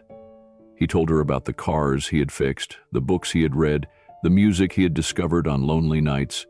He talked about the sky over Ensenada, how some nights it felt like it whispered to him, how he once carved animals from driftwood and left them near the church, hoping someone might recognize the child who left them. She smiled when he told her that. I saw one once, she said, in a dream, a tiny wooden horse. Miguel chuckled. That one was mine. I left it near the altar. Norma nodded. Then maybe I did find you, even when I couldn't. Later, when the room grew dim and the lavender candle's flame danced low, Norma stirred again. She looked at Miguel, her eyes glassy but alert. You have your father's brow, she said suddenly. But your heart? That's mine. He smiled. I think I always hoped that was true. She lifted his hand to her lips and kissed it gently. Promise me something? Anything. Don't let this be the last thing you carry. He nodded, unsure if he could speak. Love someone, she whispered. Raise someone. Let them know you stayed. Miguel leaned in, pressing his forehead to hers. I will. I promise. Her voice faded into the space between them. My sky. And then she slept again. This time without the tension in her brow, without the ache in her chest. Just peace. When Keanu returned, he found Miguel sitting quietly in the chair, watching her breathe. The room was almost dark now, but the candle still glowed. Keanu sat across from him, and for a while they said nothing. Then Miguel spoke. "She called me her sky. She called me her sunbeam." They both smiled. Outside the window, the stars had started to appear. Miguel leaned back and closed his eyes. "I don't know what comes next." Keanu replied, "Neither do I. But you came back. That's what matters." Miguel looked over at Norma again. "She waited," he said. "She never stopped." They sat together in that room as the night deepened, surrounded by 2 photos, a flickering candle, and a silence full of meaning. Forgiveness, it turned out, didn't require perfection, only presence. And in that moment, between sky and sunbeam, between mother and son, presence was enough. A few days after the reunion, with Norma resting peacefully and Miguel by her side, Keanu sat down with his team to talk about what had happened. He didn't want fanfare. He didn't want attention. But he knew there was something in this story, something universal, that people needed to hear. So, with Miguel's permission, they released a short post online. No last names, no dramatic footage, just a quiet photo of 2 hands holding each other across a hospital blanket, with a caption that read, "A mother waited 40 years to see her son again. He walked into her room, knelt beside her, and said, 'I'm not here for answers. I'm here for you.'" And with that, forgiveness was born. Not from an apology, but from the truth. Below the image, they shared a simple question. Have you ever forgiven someone just by hearing the truth? Share what changed your heart. The response was immediate. Within hours, thousands of comments poured in. Stories from strangers, stories from families, stories that had lived in silence for decades, but now rushed to the surface like water through a broken dam. One woman wrote, "My sister left our family after a fight when we were teenagers. We didn't speak for 20 years. Then I learned the truth. She left because our stepfather was hurting her and no one believed her. When I heard that, I didn't need her to apologize. I just wanted her to come home." Another person said, "I met my biological mother for the first time last year. I'd been told she abandoned me, but she told me she was forced to give me up after an accident left her homeless. She thought I'd be better off. She never stopped looking for me. I forgave her before the sentence was even finished." A comment from a man in Colorado read, "My dad walked out when I was 5, or that's what I believed. Turns out he was deported after a false accusation. He sent letters, but my mom never gave them to me. I found them after she passed. Just knowing he tried, knowing he didn't choose to leave, was enough." Keanu and his team read every story. Some were heartbreaking, some were hopeful, but all of them carried the same truth. That sometimes forgiveness begins not with being right, but with being seen. As the days passed, the post grew beyond anything Keanu expected. It wasn't trending because it was shocking. It wasn't going viral for drama. It resonated because it reminded people of something they had buried long ago. The moment they realized love had never really left them. It had just gotten lost in translation, in time, in fear. A comment from a woman in the Philippines stood out. "My grandmother raised me. She disappeared when I was 10. I thought she ran away. I found out years later she was arrested for overstaying her visa and sent back to a country she hadn't seen since she was a child. I cried when I learned the truth. I cried harder when I found her again. She thought I'd forgotten her, but I never had." Another came from a man in Detroit. "I spent years resenting my mom for leaving. Turns out she was in rehab. She didn't want me to see her sick. She didn't want me to think she was weak. When she finally told me, I just held her hand. That was all she needed." Some shared shorter reflections, just a sentence or two. "I forgave my brother when I realized he was hurting, not cruel. I forgave my husband the day he finally told me why he shut down after his mother passed. I forgave my dad when I read his war journal and saw he'd never forgiven himself." Each post opened the door for others. Mothers wrote about daughters who'd left and come back. Sons wrote about fathers they once cursed but later honored. People spoke about nannies, caretakers, neighbors, those who had been lost to deportation, addiction, fear, or shame, and how a single truth changed everything. Some were still waiting. A woman in Texas wrote, "My mother never came back. I don't know why she left, but if I ever find her, I hope I have the grace to hear her story before I judge it." That comment stayed with Keanu the longest, because it wasn't just about reunion. It was about readiness. Forgiveness, he realized, wasn't always about letting go. Sometimes it was about letting someone in. And even if Norma's story wasn't everyone's story, it gave people permission to feel their own. Back at the care center, Norma continued to rest, her strength fading gently with each day. Miguel stayed with her, reading to her, feeding her soft fruits, playing old Spanish songs on a small speaker by her bed. They didn't speak often, but when they did, every word mattered. Keanu visited often but kept his distance when needed. It wasn't his story anymore, it was theirs. Still, he couldn't help but feel moved by the ripple effect. One truth, one letter, one act of faith that led to thousands of others reclaiming what they thought they had lost. The post continued to gather momentum. It was featured in a parenting newsletter, picked up by an adoption support group, even translated into Arabic and Portuguese for community pages sharing stories of family separation and healing. More than a few shared their own letters.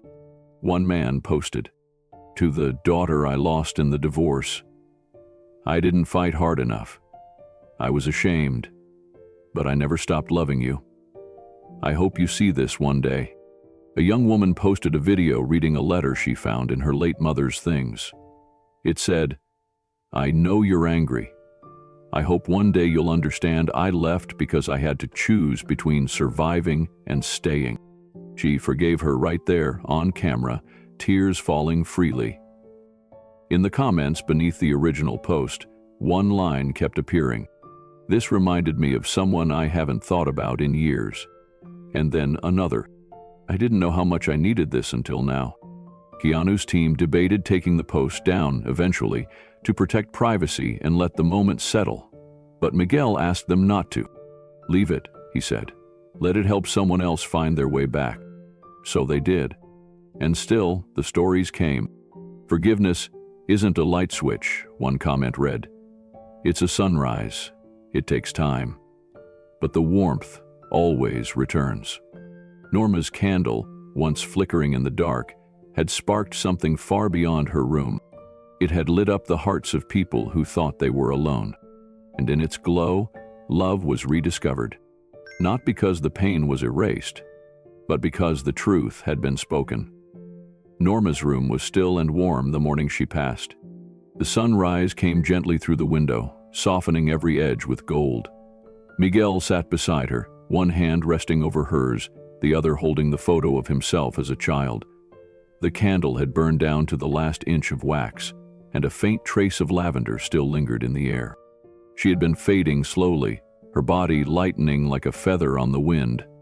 The doctors said it would be soon, but Miguel didn't leave her side. He read to her when she was awake, and when she drifted off, he whispered to her anyway, not because he thought she could hear him, but because the silence needed filling with something good. On that final morning, she stirred once. Her eyes opened just enough to see his face. He leaned closer. "I'm still here," he said. She smiled softly. "You stayed." Her fingers moved in his hand, light but certain. "Thank you, Miguel. You stayed." "I always would have if I'd known," he said, his voice cracking. She blinked slowly. "Now you do." He kissed her forehead, held her hand to his cheek and whispered, "You can rest now." Her final breath came like the end of a lullaby. No sharp sound, no struggle, just a gentle exhale, as if she'd finally let go of the weight she'd carried for 40 years. Keanu arrived shortly after. The nurses had already drawn the curtain. Miguel sat quietly, still holding Norma's hand, not yet ready to let it go. Keanu didn't speak. He pulled up a chair beside them and placed one hand on Miguel's shoulder. Together, they sat in reverent silence. After a while, a nurse stepped in, eyes kind, and gently passed Miguel a small envelope. "She wanted you to have this," she said, nodding toward Keanu. "She wrote it last week, said it wasn't urgent, but it was important." Keanu took it with care. The paper was the same kind she'd used to write Miguel, the kind found in the nightstand drawer, neatly folded and full of truth. Keanu didn't open it yet. He looked at Miguel, who now rested his forehead against Norma's hand. "She waited for me," Miguel whispered, "even when the world forgot." "She never let go," Keanu said. Miguel finally released her hand and looked out the window. The sky was cloudless. It felt like a promise. That night, after Norma had been taken to the funeral home and the care center returned to its usual quiet rhythm, Keanu sat in his room with the envelope in front of him. Miguel was asleep in the next room, exhausted but peaceful for the first time in decades. Keanu waited until the house was completely still. Then he opened the letter. "Dear Keanu, you always asked questions as a child. You were curious, thoughtful, gentle, in ways most adults never learn to be.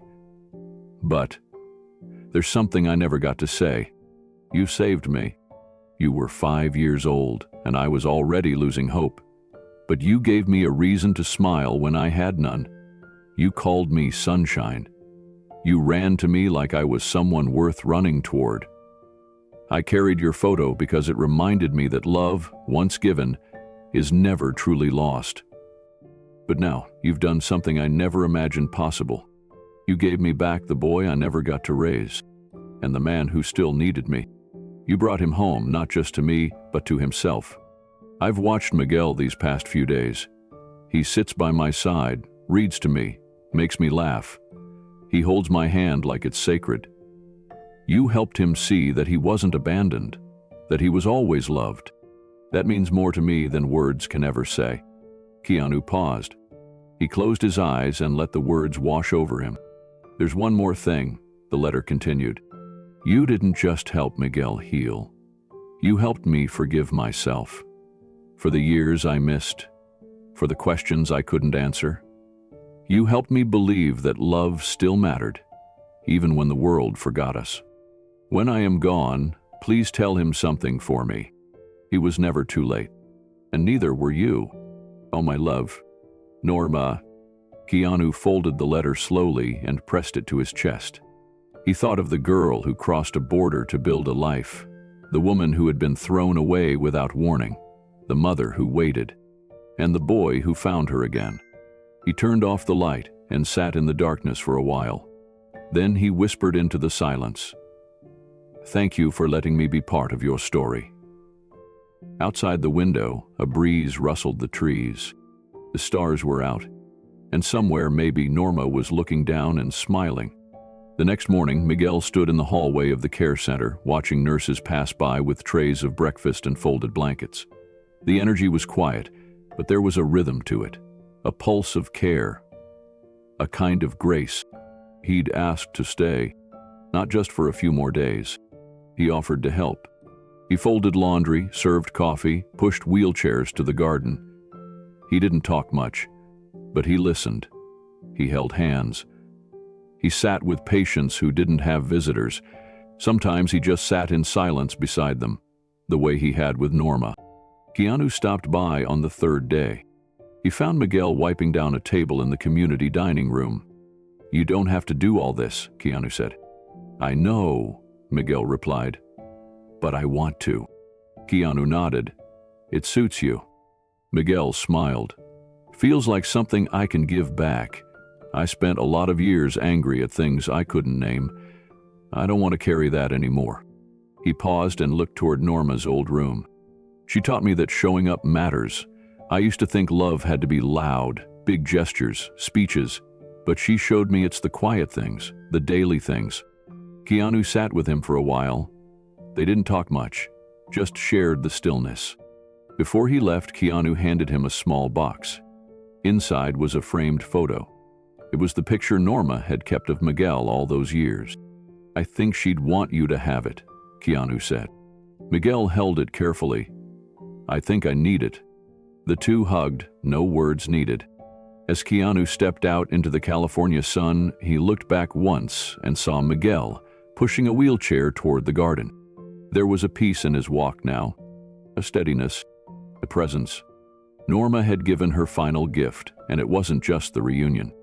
It was the man her son had become, a man who now sat where others had been left alone, a man who knew what it meant to wait, and now, finally, to be found. The morning after Norma's memorial, Keanu returned to the senior care center alone. He didn't need to be there for any official reason, no cameras, no statements. He just felt drawn back, like something unfinished was calling him to walk the same steps again. The hallway was quiet, bathed in the soft light of mid-morning. Nurses passed by with gentle greetings. Someone was playing piano in the community room, the notes echoing faintly through the corridor. It was the same hallway where everything had begun, where Norma had first whispered his childhood nickname and reached across 40 years of silence. He paused in front of the bench where he had first sat down that day. The same potted fern sat beside it, fuller now. The same window looked out over the rose garden where the petals had begun to wilt in the heat. Time hadn't stopped. It never did. But somehow this place carried echoes, memories that didn't leave when people did. A nurse passing by noticed him. She slowed, smiled gently, and said, "You know, she never talked much before you came." Keanu turned toward her. "Norma?" The nurse nodded. "She was always kind, always polite, but quiet. Most days she stayed in her room, didn't really engage. But after that first visit from you, something changed. It was like the lights came back on." Keanu smiled, touched by the memory. "She mentioned your name often," the nurse continued. "Well, not your name exactly. She'd just say, 'He came back, just like I knew he would.' We never knew who she meant until we saw you walk in again." Keanu looked down the hallway, remembering how hesitant he'd been to believe it was really her. How strange and familiar her voice had sounded. And now, that same voice had become part of the walls, part of the rhythm of the place. "She told stories," the nurse added, "about a boy who asked about the stars, about a game called Secret Sky, about a little boy she used to call Sunbeam." Keanu swallowed the lump in his throat. "That was me." The nurse touched his arm. "You gave her something most people never get. Closure, grace." He nodded in gratitude. She moved on, but her words stayed with him. He walked slowly past each room, listening not for sounds but for memories. Laughter that had faded, whispers that lingered. It wasn't sadness he felt now, it was something quieter. Reverence. When he reached Norma's old room, he paused. The door was open.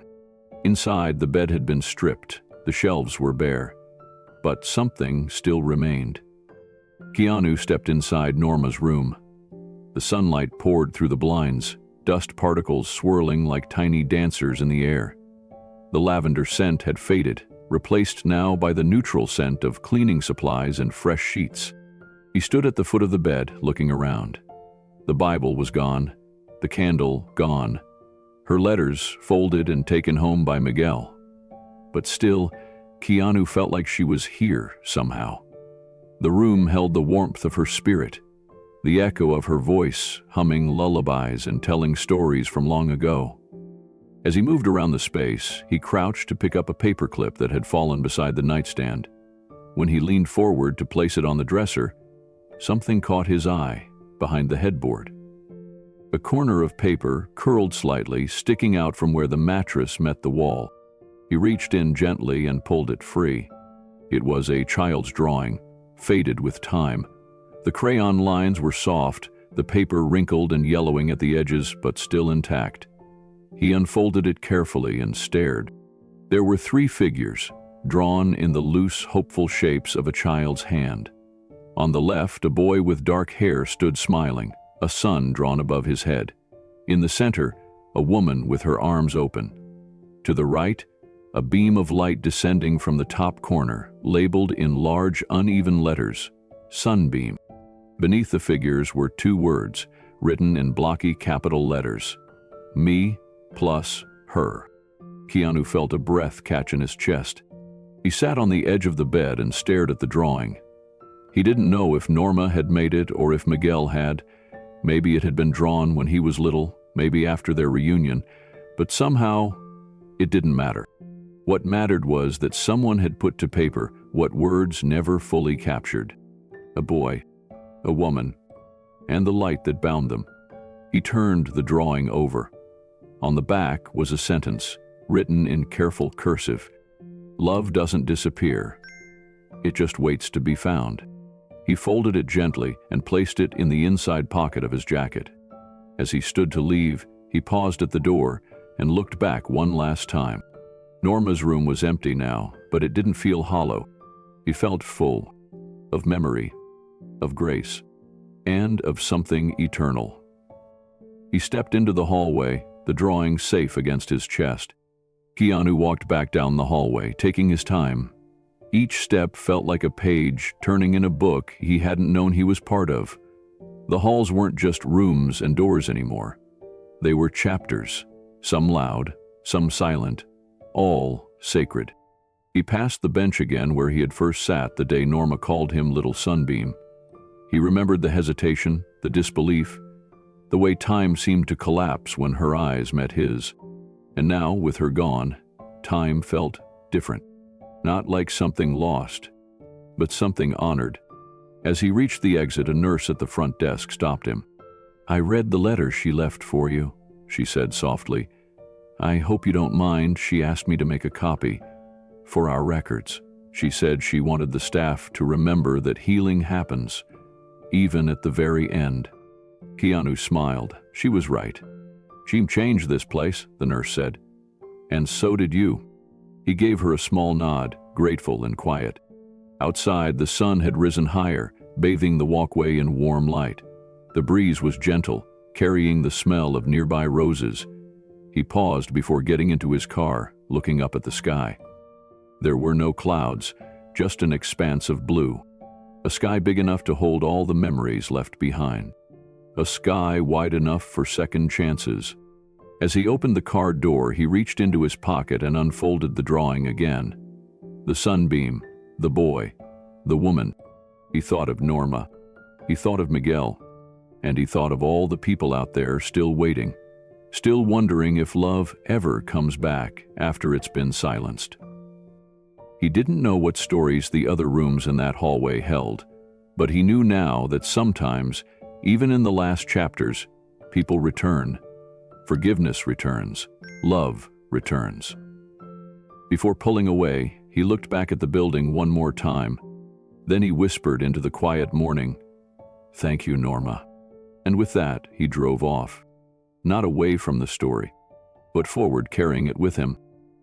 A week after Norma's passing, Miguel returned to the senior care center, not as a visitor, not as a grieving son, but as someone with something to give. Norma's room had been cleaned and cleared, but it remained untouched in a deeper sense. Staff hadn't reassigned it yet. They said they were waiting. No one explained what for, but everyone seemed to feel it.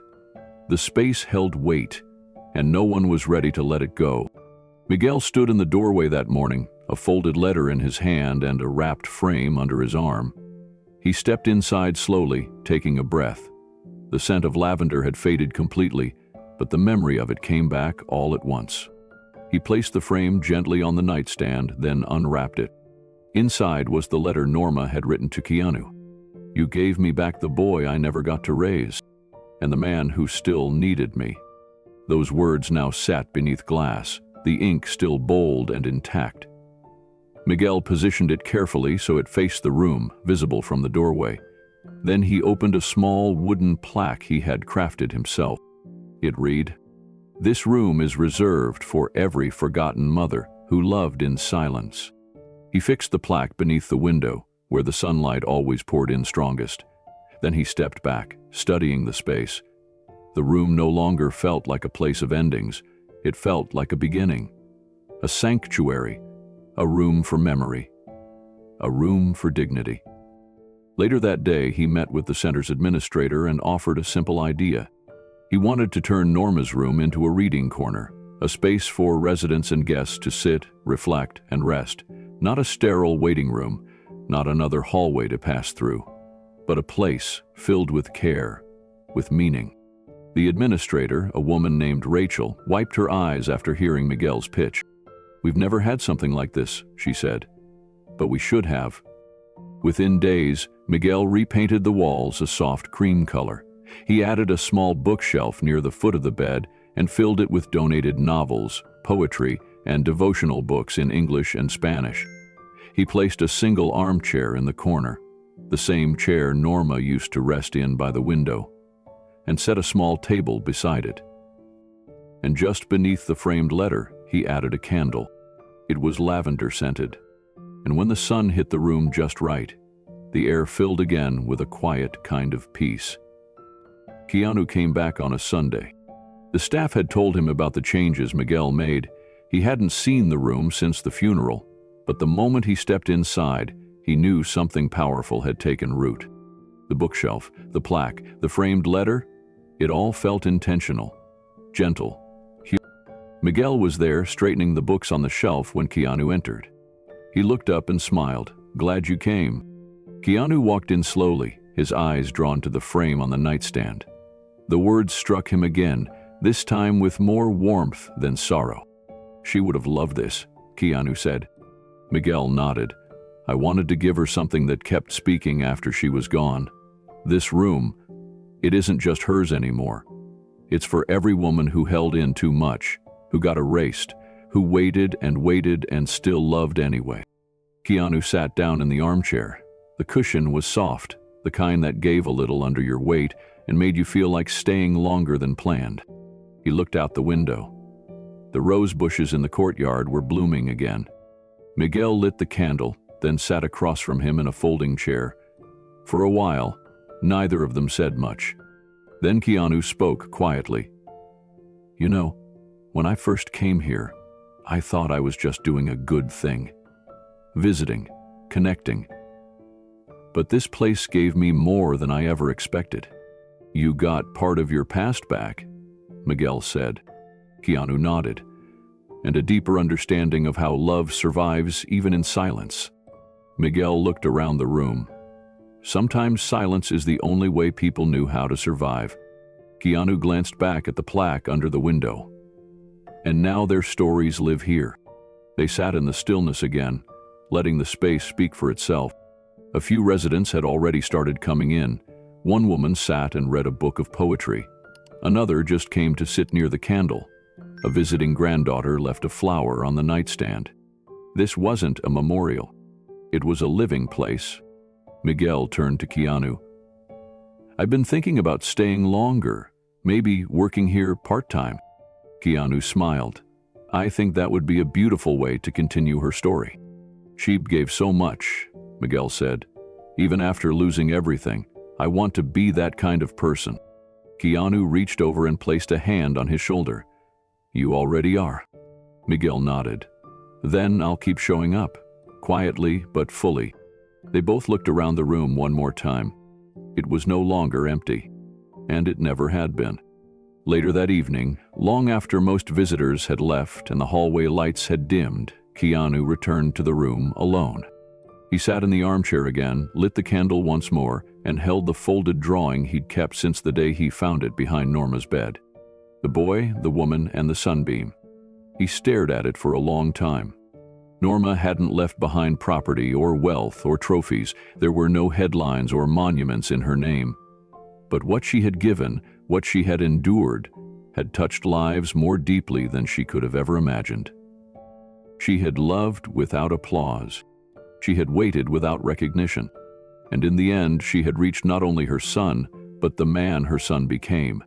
Keanu stood and placed the drawing beside the letter, slipping it under the corner of the frame. He stepped back and looked at both. Love doesn't disappear, it just waits to be found. He thought about all the people out there who might never get their reunion, who might never find the missing letter or the long-lost voice, But maybe they'd sit in this room one day.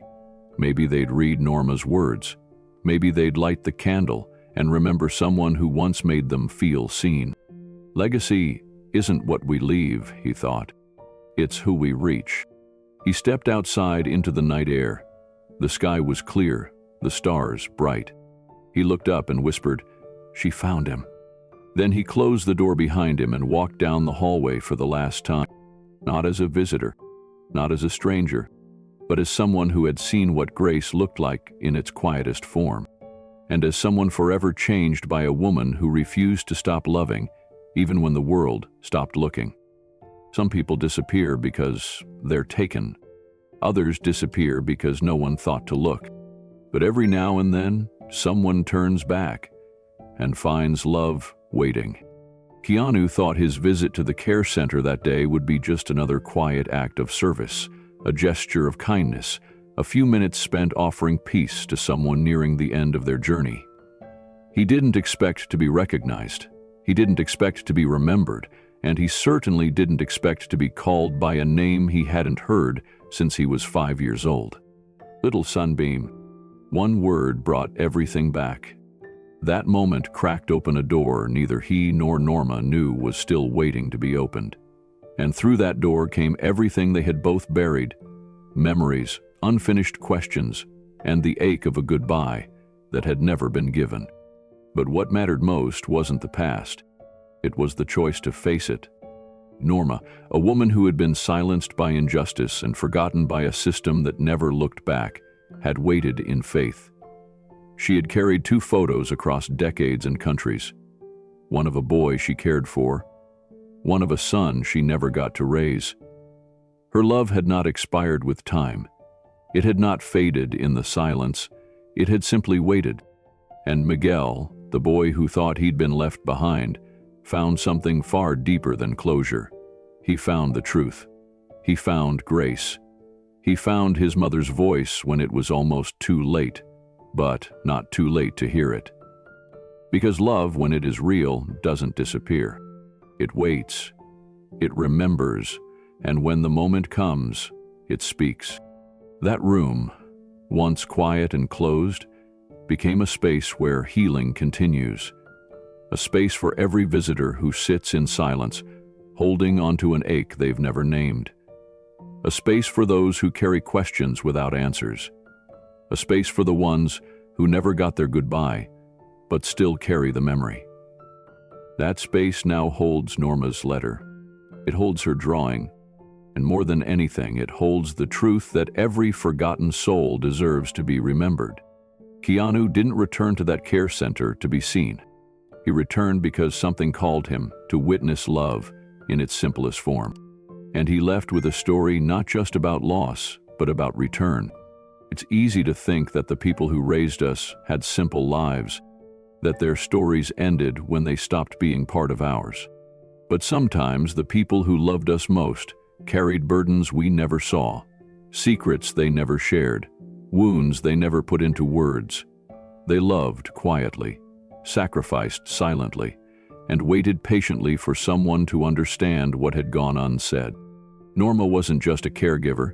She wasn't just a housekeeper or a background figure from someone's childhood. She was a mother who lost everything but never gave up hope. She was a woman who found peace not through recognition, but through reunion. She didn't need the world to remember her name. She needed her son to remember her love. And when that happened, something changed, not just for Miguel, but for everyone who heard their story. Thousands of people read about them. Thousands wrote in, shared their own stories, offered memories of people they once loved and lost. Some had been separated by war, some by adoption, some by misunderstanding. But all of them were connected by one question: what happens when we finally hear the truth? The answer, again and again, was this: forgiveness. Not always immediate, not always easy, but always possible. When Norma reached out and touched her son's face, she wasn't just reaching for a boy she'd once cradled. She was reaching for a part of herself she thought she had lost. And when Miguel took her hand and said, "I'm not here for answers. I'm here for you," He gave her something deeper than resolution. He gave her presence. He gave her peace. And now, through the small reading corner in that care center hallway, her story keeps going. Because stories don't die when a person is gone. They continue every time someone lights a candle, every time someone reads a letter, every time someone chooses to listen. Legacy doesn't live in buildings or monuments. It lives in moments, in gestures, in the soft, patient decision to keep showing up for someone else. So if you're listening to this now and there's someone you haven't spoken to, someone whose absence still echoes, someone whose silence left you wondering, maybe it's time to ask, not why they left, but whether they ever truly stopped loving you. Because you might be surprised at what you hear. Every life has a hallway, a quiet stretch of time where things seem stuck, where we forget what came before and fear what's ahead. But once in a while, someone walks back through that hallway, not for closure, not for answers, but for love. That's what Keanu did. And in doing so, he helped a mother say goodbye. He helped a son say hello again. He helped a world remember that the people who raised us are more than their roles. They are full, flawed, courageous human beings who sometimes paid the cost of love without ever getting credit for it. Norma's story didn't end with injustice. It ended with presence, with Miguel staying by her side, with Keanu returning to the place where her voice cracked the silence, with a letter framed not for display, but for healing. And now it's your turn. Have you ever forgiven someone just by hearing the truth? What changed your heart? Share your story below. And if there's someone you're thinking of right now, someone who vanished without explanation, someone you haven't heard from in years, maybe it's time to reach out. Maybe it's time to ask what was never said. Do you believe the people who raised us carry secrets of their own? Tell us in the comments, and let us know what kind of story you'd like us to tell next with Keanu Reeves. Because your voice shapes where we go from here. And one more thing, she raised Keanu, but what if someone else raised her? And her past is even more mysterious? That's the story we'll tell next. But for now, hold this one close, because love, real love, doesn't disappear. It just waits to be found.